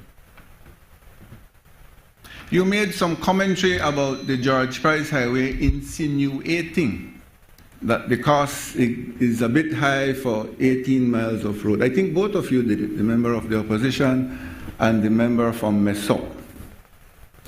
But you failed to explain to the people of Belize. Did you tell them that this road would be hot mix, leader of the opposition? Did you tell them that we will be doing the rehabilitation of the Beaver Dam Bridge, leader of the opposition? Did you tell them that we would build a new bridge at Mount Pleasant Creek, leader of the opposition? Did you tell them that we'll do a major roundabout at the George Price Boulevard? Did you tell them that we'll do another major intersection to be able to support the new hospital that's being built? Did you tell them, leader of the opposition, that this highway will be one of the first highways in this country that will experience a third crossing lane at different intervals?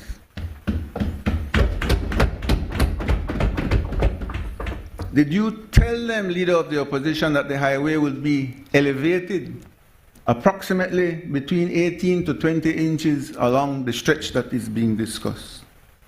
And did you tell them that we are incorporating all the modern features, including drainage factors? And that's when you throw out numbers without understanding where these numbers come from.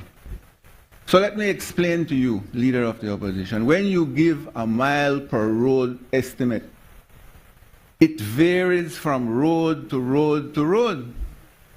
But in all the estimates I have seen, we have never built a road for $8 million a mile. And what? What did she say? I don't remember, but I was kind of listening too much to her.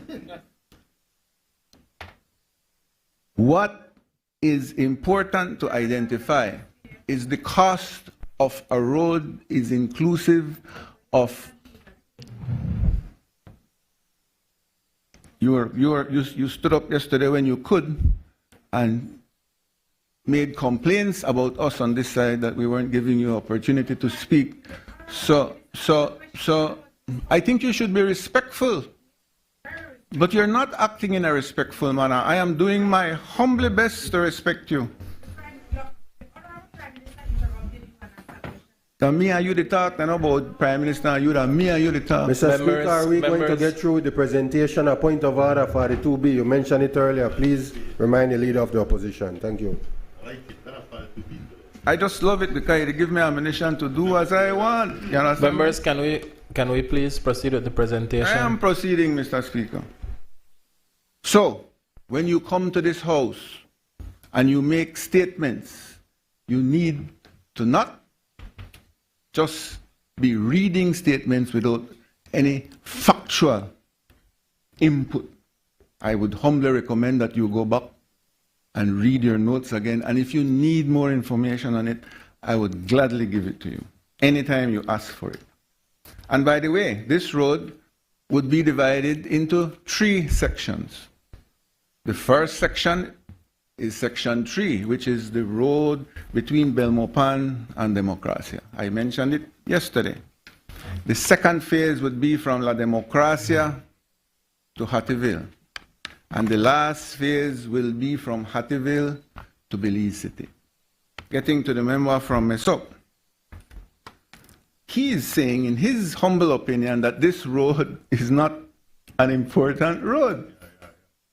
Now, from my group, there's one main road that serves this country more than any other, and it is the road that comes from Belize City to Belmopan, from the commercial capital of the city to the political capital of the city.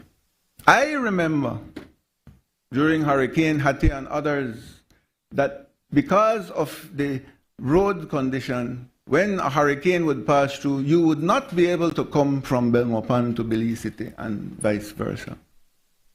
This road is the road that experiences the most fatalities in the entire country. In fact, there was a sign, I think they took it down a couple of years ago by mile 30-something, if I'm not mistaken, where the insurance companies put up on a big vehicle mash-up to give you a warning of how dangerous that road is.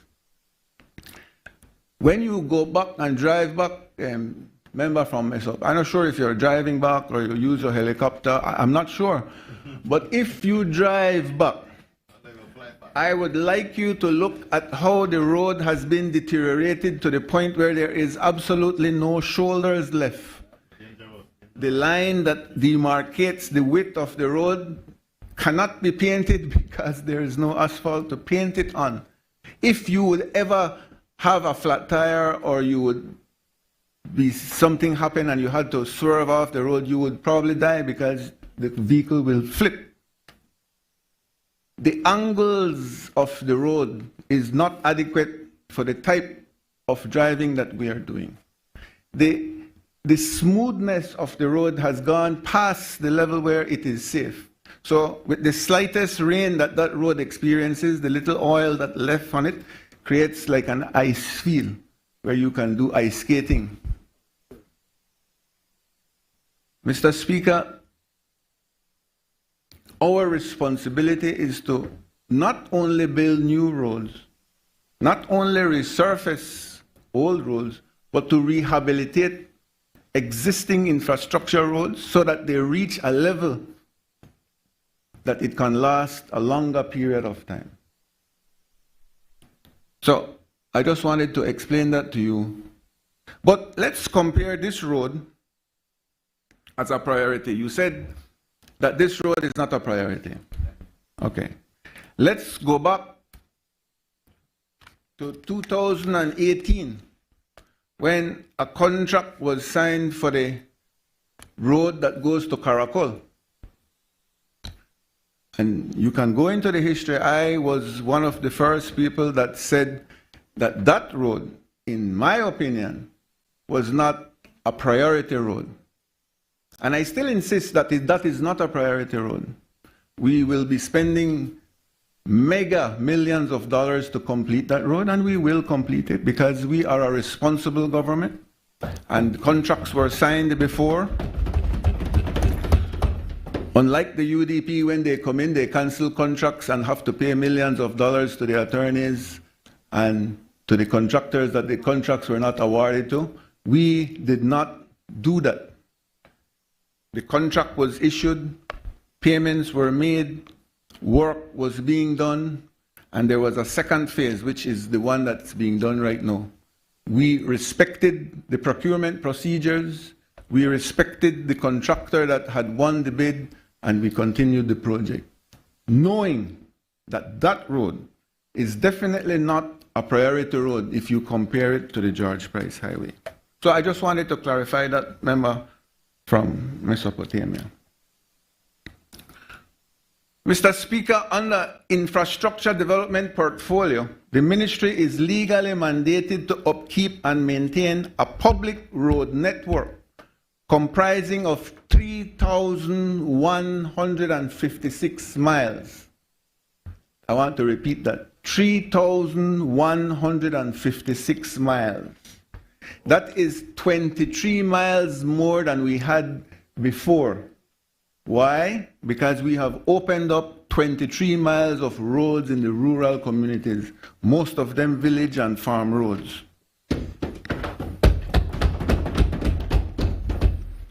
Of those 3,156 miles, Mr. Speaker, 684 are paved, 2,266 miles are gravel, and 205 miles of those are earth road.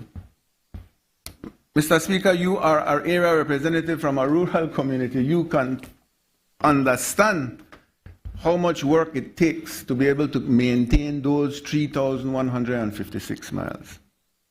The Ministry of MIDH Infrastructure Development Portfolio has a road maintenance unit in each district. We have approximately 500 public officers in the ministry stationed throughout the entire country, working every single day. If there is a fire somewhere, we are called. If there is a problem at the garbage dump, we are called. If there is a problem with a storm, we are there. If there is an emergency, we are one of the first ministries to be called. NEMO knows this. We are like brother with NEMO because we support them. We have to. We want to. That is what we do at the ministry. This road maintenance unit in each district, whose staff includes support staff, technical supervisors, equipment operators, tradesmen, mechanics, welders, all under the supervision of district technical supervisors and engineers.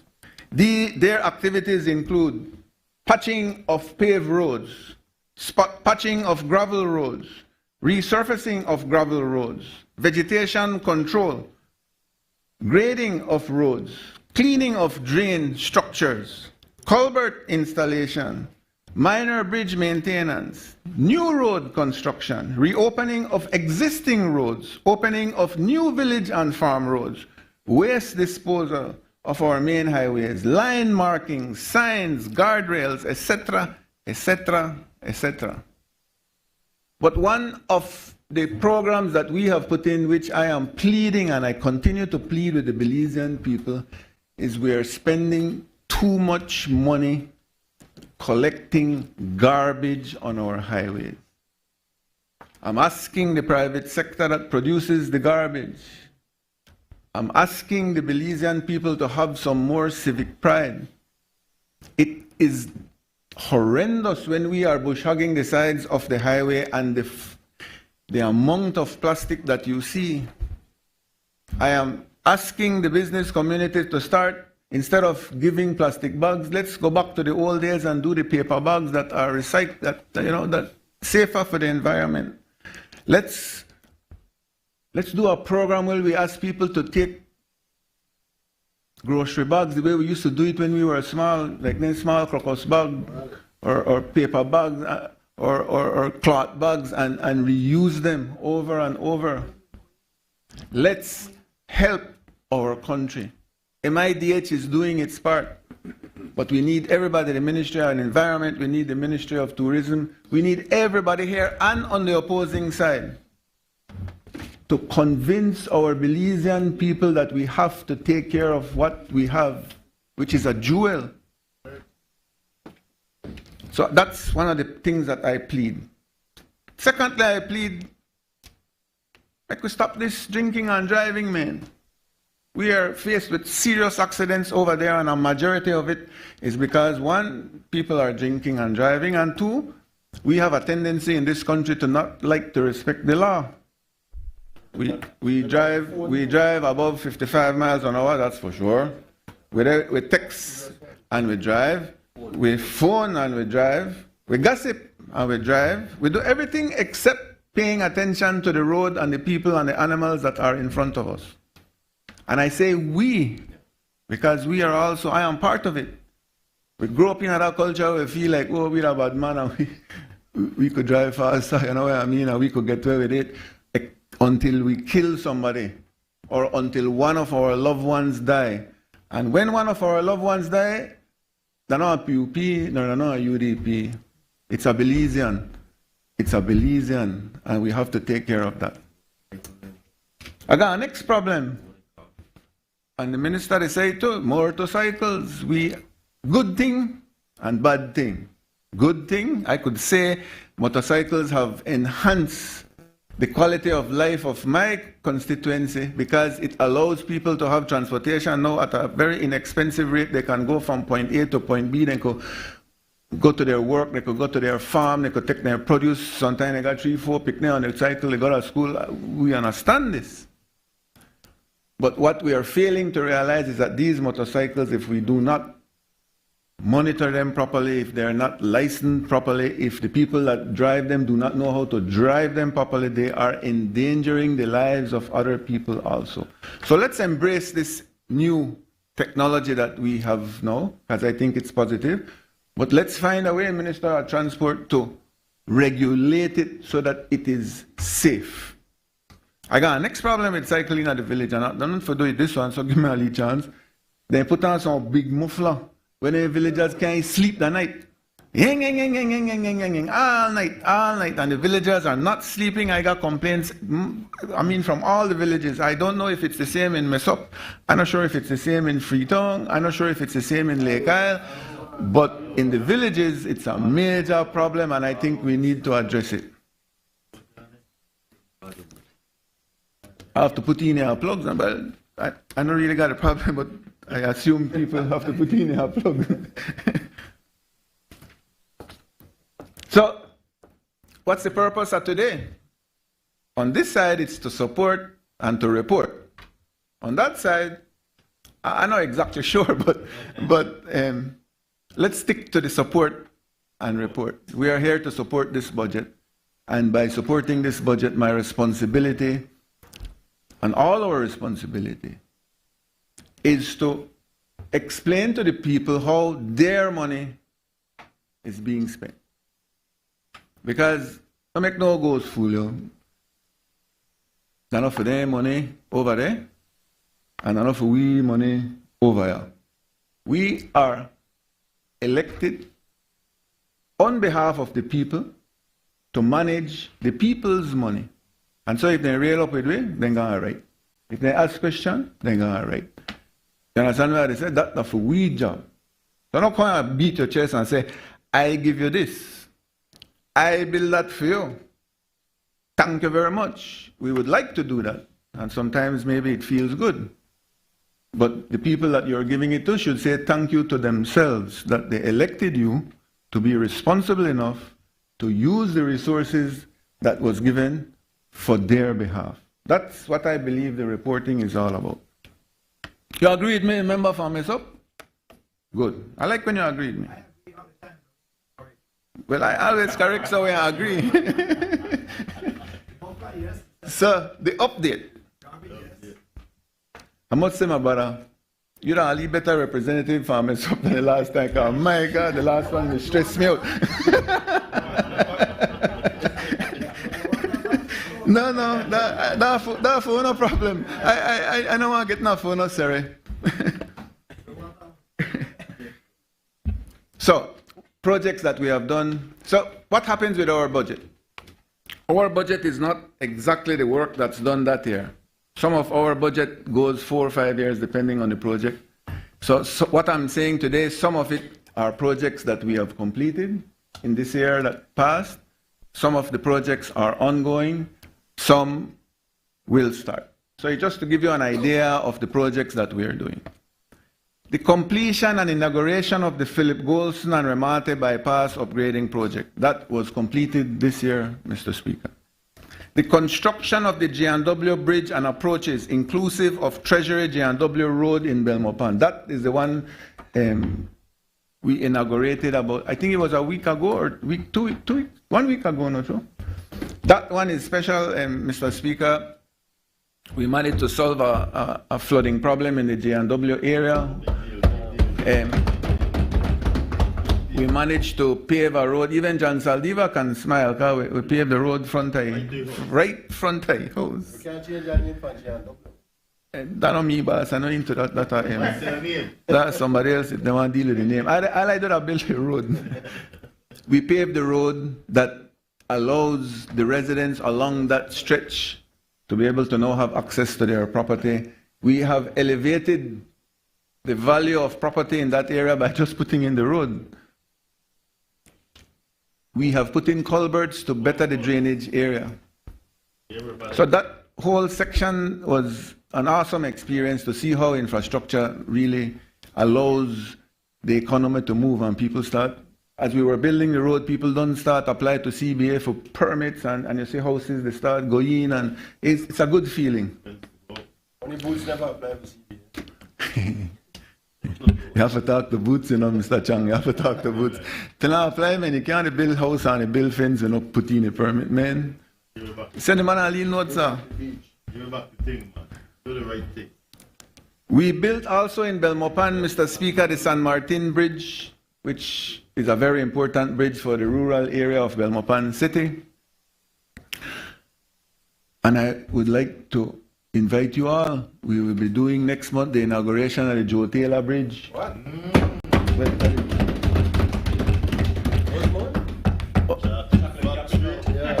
Remind them 13 years within government. Yeah. I got one request, my brother. One request. I don't want to call the bridge Mike a spot bridge. No problem. And I asked the area rep from the bottom of my heart, make we call the bridge Mike a spot bridge, man. The man beat me up for years for that bridge. You know what I mean? So if you agree, area rep from Toledo East, I would love for that bridge to be called the Mike Spot Bridge. The man say, I agree, I'll take my writing for now and there. But the inauguration will be in June. You should come. It will change the whole way of how you enter Punta Gorda. The chocolate capital. I hope you got chocolate there for you. We completed the infrastructure development project that was given to us for the municipalities in central and southern districts. 6 public streets were hot mixed in the Punta Gorda town. 14 streets in Santa Elena and San Ignacio were concreted, Honorable. 11 streets were paved in Dangriga, Sarawi, and Hope Creek. Major amount of streets were hot mixed in the Benke town. Major street works were done in Orange Walk town and Corozal town. In fact, right now we do the bypass in the Orange Walk area through the town. That's being done as we speak. Belize City major works were done. Complex Avenue, Lacroix Boulevard, Neil Penn Road. Remember that? I have to say this one. I have to go back to yesterday again. My good friend from Port Loyola. He hugged me, beat me, cussed me, all kind of thing. But we love each other. And why do I respect him? Because he don't know. No, me, no. I say no about 50 times and he come about 60 times. No, no mean no. That's you. House, you got application about so for him. Housing grant, go through the roof. Request to assist him, and I tell her, member, please understand that MIDH is not responsible for the municipal work. He said, yes, I know that. But you that my bally, you could help. And yesterday, ingenious, the man come up with a budget. The man said, he don't want 100 million. He don't want 50. He don't want 20. He don't want 12. And he want a 10. Everything all right. And he broke down the 10. So I am giving him my commitment that I will go with you to sit with the boss to lobby for your 10.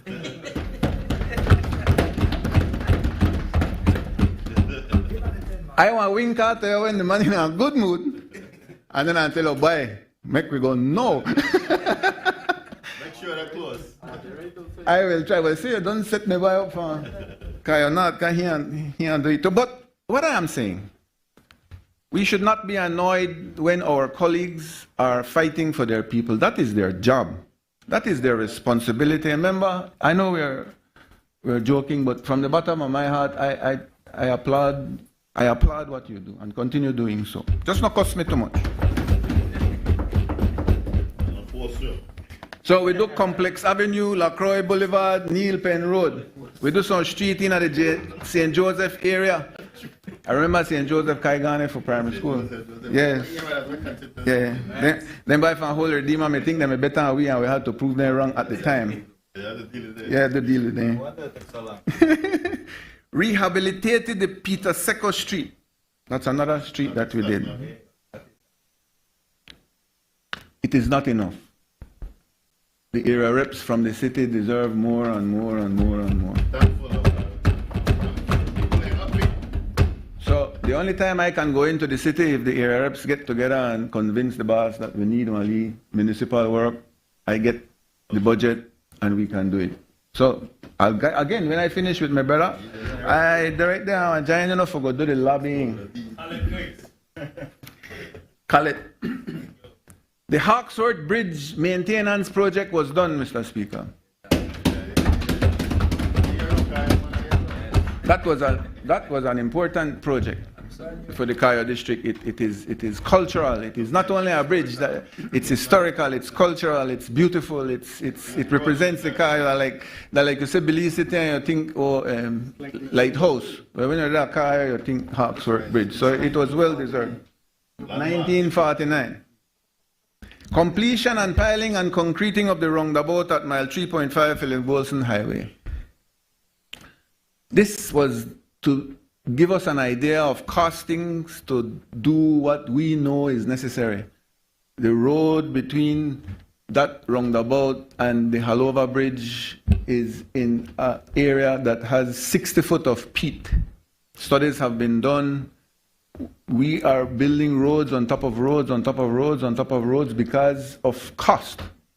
The estimate to just do that small section by piling it and concreting it would be approximately between $20 to $25 million. Again, that's something that we have to discuss. Is it feasible? Is it our priority to spend $20 to $25 million to do that small stretch and not worry about it for quite a long period of time, or do we continue just paving over and over because it sinks and there's no other way to deal with it? So we did the roundabout. We piled it to make sure that we start the concept. And it's a difficult one because it's highly trafficked. Anytime you work on a highway, that's a headache. Because the amount of traffic will come out of Lords Bank, Ladyville. And I feel for the people, especially during school. I get calls all morning, why do this, why do that? Traffic too long, you know. But that comes with the job. But let's get together as a team. If we think that's important, then let's go for it. Rehabilitation of the Bullet Tree Road, and it was hot mix. Yes. Paving of the road between Bullet Tree and Spanish Lookout, that's my brother over there. Resurfacing of the Thomas Vincent Highway from the Hummingbird Highway to Kendall Bridge. This goes through a part of your area, and then it goes into my brother Radwell's area. Hot mix, and we are approaching Kendall. On the budget for this year, we have a budget to go from Kendall to Placencia Junction. And we are hoping, and if we could get a supplementary, or we wait for next year's budget, we would like to do from Placencia to Independence. Why is it important? That stretch of road has already seen its lifetime. It is far beyond what the design originally was to be. The weight of the traffic that is going on it now is more than it was before. You're adding on Santander's sugar, you're adding on BSI's sugar, you're adding coconuts, you're adding, I mean, there's so many heavy. Right now, the trailers are getting like the ones in Australia when they pull 2, 3, what they call it, tandems. So the road has to move along with production. It has to move along with the economy, and so we are doing that also. Paving of the Guinea Grass Road, everybody. Done. Philip Golson Highway. From the Philip Golson Highway to the Guinea Grass Village, 8 kilometers was paved. Now we are completing the one from Guinea Grass Village to Shipyard, which is another 3 kilometers. So that's in the Orange Walk district. And then right now we are doing paving and draining of the road that goes from San Esteban Village to Progreso Village, which is my brother from Corozal Southeast. Paving of the Philip Golson Highway between Button Way Boulevard roundabout and the Belcan Flag roundabout. I think you had a doubt with this one. So it is 3.2 kilometers of hot mix. It's not chip and seal. No, and it is 4 lanes. Additional to the hot mix of it, it is 3.2 kilometers of concrete sidewalks that we have put in, or nearly completed. And 400 meters of concrete medians, along with palm trees that will be placed in the medians to be able to have some kind of aesthetics. If you have or need any more information about this road, just send it to me and I'll send you the breakdown of it. Paving of the road from Lucky Strike to Mascal. I think you know about this one, Mr. Speaker. Hot mix, 13 kilometers. It is 35% complete. It's going on budget, it's going on schedule. If the member lobbies some more, then we could go in and do another road for him in that area. It would be our pleasure. Paving of the Mirage Road in Ladyville, hot mix, 1.6 kilometers. Paving of the main access road in Hattieville, 1.4 kilometers. Design and construction of the San Ignacio Santa Elena low-lying bridge. The engineers did not want to do this bridge because they said the feasibility study in the past said that that's why they did the Santa Elena bridge, the one at the back. And you had to use the long-lying bridge. So what we did, we said, listen to me. Sometimes it's not only what the feasibility study says, it's what the culture says. The Cayo people from both the San Ignacio and Santa Elena are in love with that low-lying bridge. They just didn't like that it was wooden. They didn't like that it was a bit dangerous. But they would never have accepted if we would not have built that bridge. In fact, you could ask the mayor of San Ignacio, who is an opponent from us, but a friend. You can ask anybody in San Ignacio or in Santa Elena that uses that area.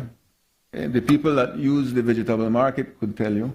The ones that go to the river for passive recreation can tell you. So we decided that we will do the bridge. And we decided to do the bridge out of concrete. So it's a prefabricated bridge that is presently being built. And 97 meters long and 2.5 meters high. Now remember, the design of this bridge is also, that river floods like crazy. That river, I don't know, joke. In a matter of what, half hour to an hour, it can go to a height that reaches the gas station in San Ignacio, for example. So the bridge has to be designed that we know that water will go over it to resist the forces that comes with it, and it can easily be cleaned after the flood goes down. And we don't mind, because we still have the Hawksworth, we have the Hawksworth, and we have the other bridge to be able to use in times of emergency. 90% completion of the Corozal to Sarteneja Road. This is one of the projects that the member of the opposition was alluding to. This project started in 2018. It was the only project that we are working on that we inherited. It is a design build project. It's $50 million US. It was a combination grant loan from the Republic of China. The contractors is called OECC, which is a Taiwanese company. They were responsible for design and construction of the road.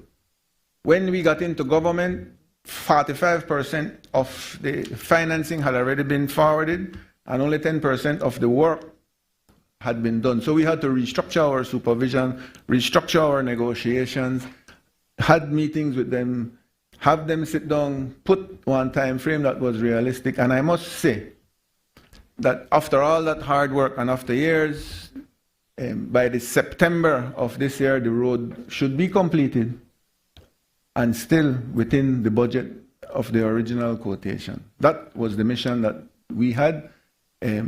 That is what we are doing, and that is what we are committed to complete. But that project explains to the naysayers on the other side how responsible this government is. We're not going to no bad mind and say, you know, but we start in the project, whenever we do the project, whenever we negotiate the project, so we can come in with a dangag and so we can cancel the project and do it again. No, we thought it was properly done. The government of Taiwan was involved. The contractor was chosen. All our responsibility is make sure you do it correct and make sure you do it within your budget. That is how this government, this PUP government operates.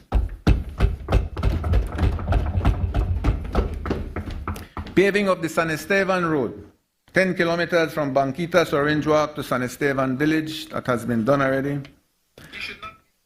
Completion of the Halaova Bridge Replacement Project, joining Santa Elena Town by Trapiche Community to Santa Familia Village. So we are dismantling, which we have dismantled already, the original structure of the Halaova Bridge. We are now in the process of rehabilitating, sandblasting, painting, putting in new bolts, looking at all the connections. That bridge, once the abutments are built out of concrete in the area that we discussed, will be transported there and will be replaced. So we are rehabilitating an existing structure, which is something that's rarely done in this country.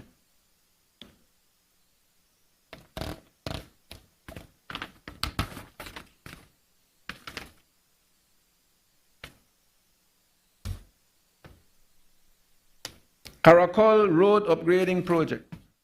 Another long project. I discussed a bit about it this morning. We are pending right now from the Pinol line to the Caracol Archaeological Site, which is about 26.2 miles. That was divided into 3 lots. 23.7 kilometers from the Pinol to the Guacamayo Bridge. Lot 2B, which is the Guacamayo Bridge itself. And Lot 2C, which is 18.7 kilometers from the Guacamayo Bridge to the Caracol Agricultural Site. That completion date is scheduled for the entire Caracol Road to be the ending of 2025. We should be able to complete and inaugurate. Upgrading of the George Price Highway between San Ignacio and San Jose Socots. Hot mix combination with concrete, 10.65 kilometers. we hot mixed the majority of the highway and we decided to concrete the section that goes through the village of Sokots because that's where the river passes and that's where it experiences severe flooding at times. And we have designed the road so that if the water goes across, it doesn't eat out the road, it flows over it. And that is in the final processes of being completed. So the road is approximately, I'd say about 70% hot mix and 30% concrete. Commerce Bight to Dangriga. Sorry, Commerce Bight Road in Dangriga. My brother, Dr. Zabane, I think he had given up hope because it was every year. We had put it in the budget. Every year we put it in the budget, and I tried, and he tried, and priorities were in other areas, and it was never done. But I think he found magic. And somehow last year it was put at the top of the list, and we are now there. So congratulations, Doc. And I am recommending to all my colleagues, never forget that we are politicians, and one of the major responsibilities of a politician is to lobby for his area and his people. So, guys, but you can't lobby just to say, I want this and I want that. You have to come with your stats. Why is it important? Do you leave economic study? Do you leave financial study? When you lobby for something like go to a loan from a bank, you sit down in front of a man or you want a visa to the American embassy, you've got to take all of your information, and if they ask you one or two questions, you got it right there. And then you tell the man, sign it now, boss, sign it now, because when you walk out, somebody else there at the door, and he ain't come with for his thing. And so if you don't make the man sign it right now, by the time you walk out, he gone. So let's lobby some more, guys. And there's nothing wrong with that. We are lobbying for and on behalf of our people. And the truth is, Mr. Speaker, all the people in this country are ours. See who they over there? Sorry, good morning. I miss you the first 2 days, member from Kaios.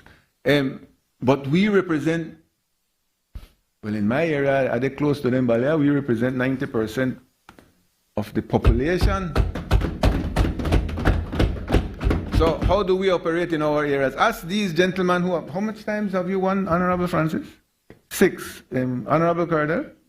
6 times. You think you could win 6 times by just the smile? No, no, no. It is hard work.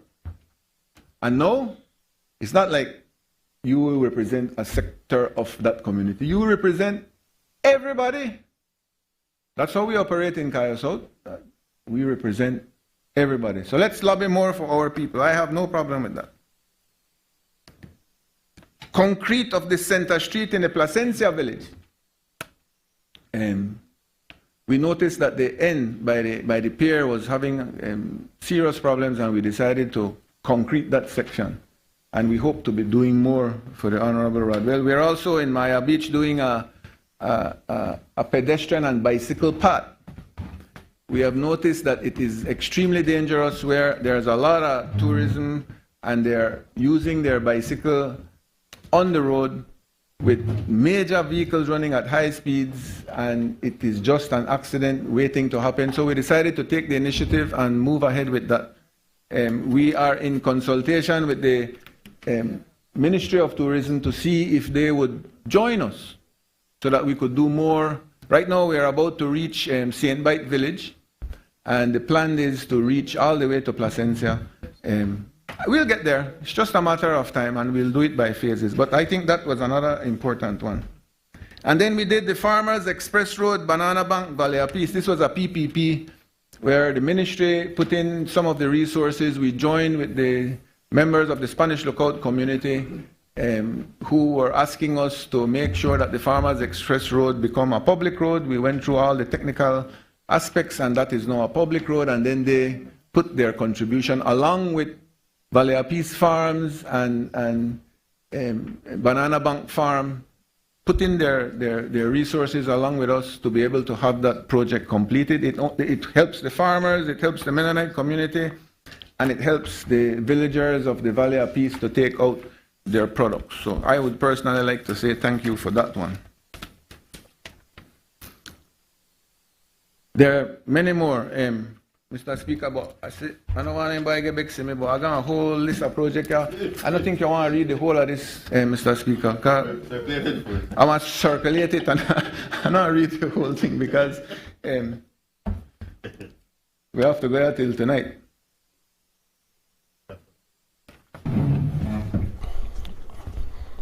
Mr. Speaker, in accordance with Standing Order 12.8, I move that the proceedings on the order paper may be entered upon and proceeded with at this day's sitting at any hour though opposed. Honorable members, the question is that the proceedings of the order paper may be entered upon and proceeded with at this day's sittings at any hour through opposed. All those in favor say aye. Aye. Those against say no. I think the ayes have it. Member from Kaya South, you can continue. Thank you. I needed a little break for true. Like a breath of fresh air. Mr. Speaker, now let's get to the housing aspect of our portfolio. This is when I get in trouble. This is when I deal with auto-lobbying, but you know they work too good. Mr. Speaker, we completed 50 homes in the Highland housing project in Belmopan recently. It was done again, a collaborative effort between the government of Taiwan and the Ministry of Infrastructure and the government of Belize. We did the inauguration about 2 weeks ago. It is in conjunction with the building of the JW Bridge and the road that I spoke of recently. Much needed people. It is one of the projects that we are proud of, Mr. Speaker.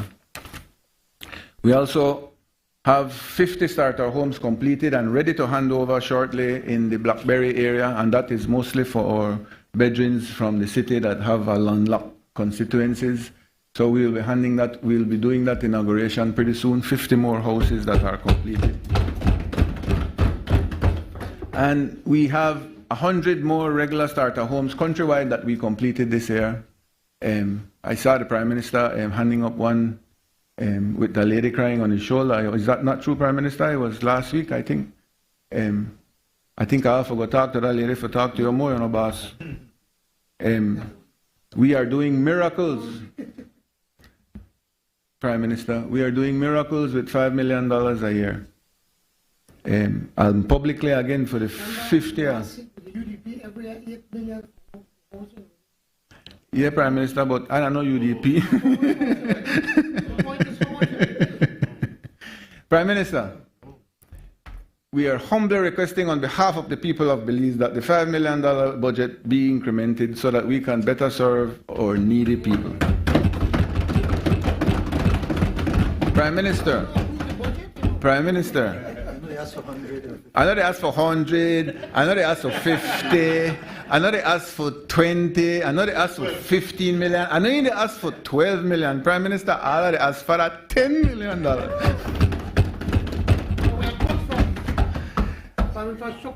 Prime Minister, you cut from who you want cut, including me, but whenever you make that decision, think of that lady in Orange Walk Central that cried on your shoulder.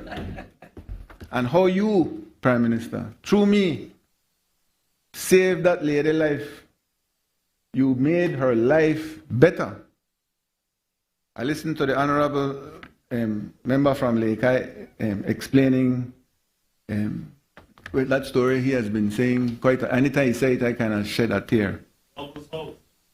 Lovell's house.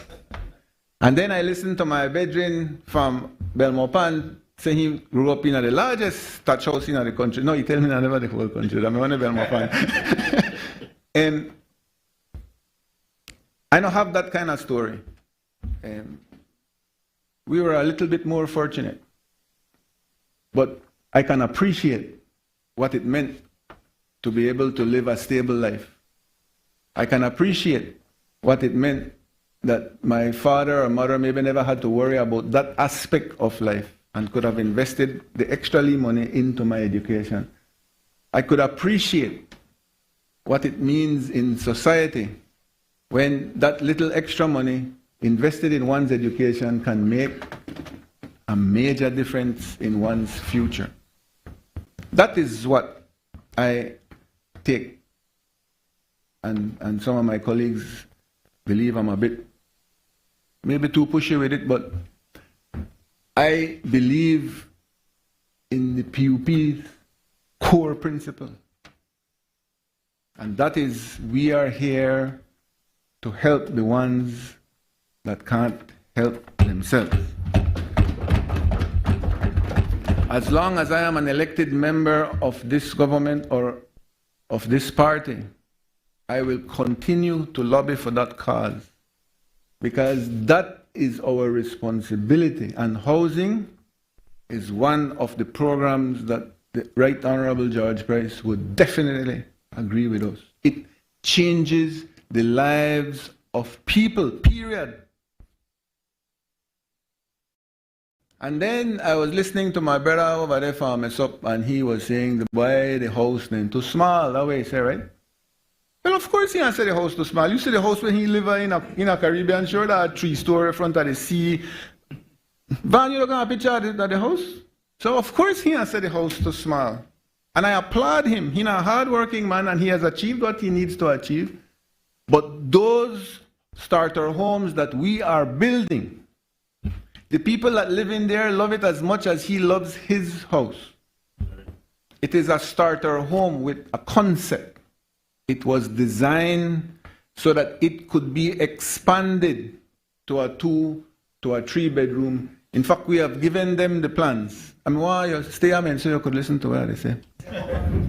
Yeah. I said that people that have roofs over their head, like you and me, might not appreciate how that house that we are building changes people's lives.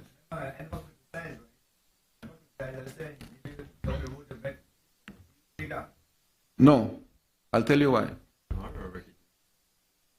There are 3 programs there that the government envisioned. One is a social program, and this is the example of the social program. Then there is a middle class approach, where you want to build your 2-bedroom and 3-bedroom. The government of Belize is willing to give you the plans at $100 or $200. You can get your approval, and then you take those plans and an estimate. You go to the DFC or to the National Bank. And the DFC and the National Bank presently have rates that are extremely reasonable for people to be able to build their houses. Because you're a businessman, and you will understand that you do not want government to be competing with the private sector in an industry. You know what government, they open up Chongsang 3, for example. You want the private sector to be able to do what they do and compete in the private sector, but don't compete with government. So we designed the program so that what we are doing is a social program. It's designed to help the needy. And then you have the middle class and the upper class. They can go into the private sector. Because somebody, for example, a public servant of a certain level, that's a perfect client for a DFC or a National Bank, because they're hired, they can't be fired, the income is, the stream is flowing steadily, guaranteed payment. And so that's a perfect client for an institution like the DFC or National Bank. So that is where that program would be. And so this program will never go beyond the 1-bedroom starter home. As it is, you alluded to cost, so I brought you some, so you could have an idea. Each house is approximately 430 square foot.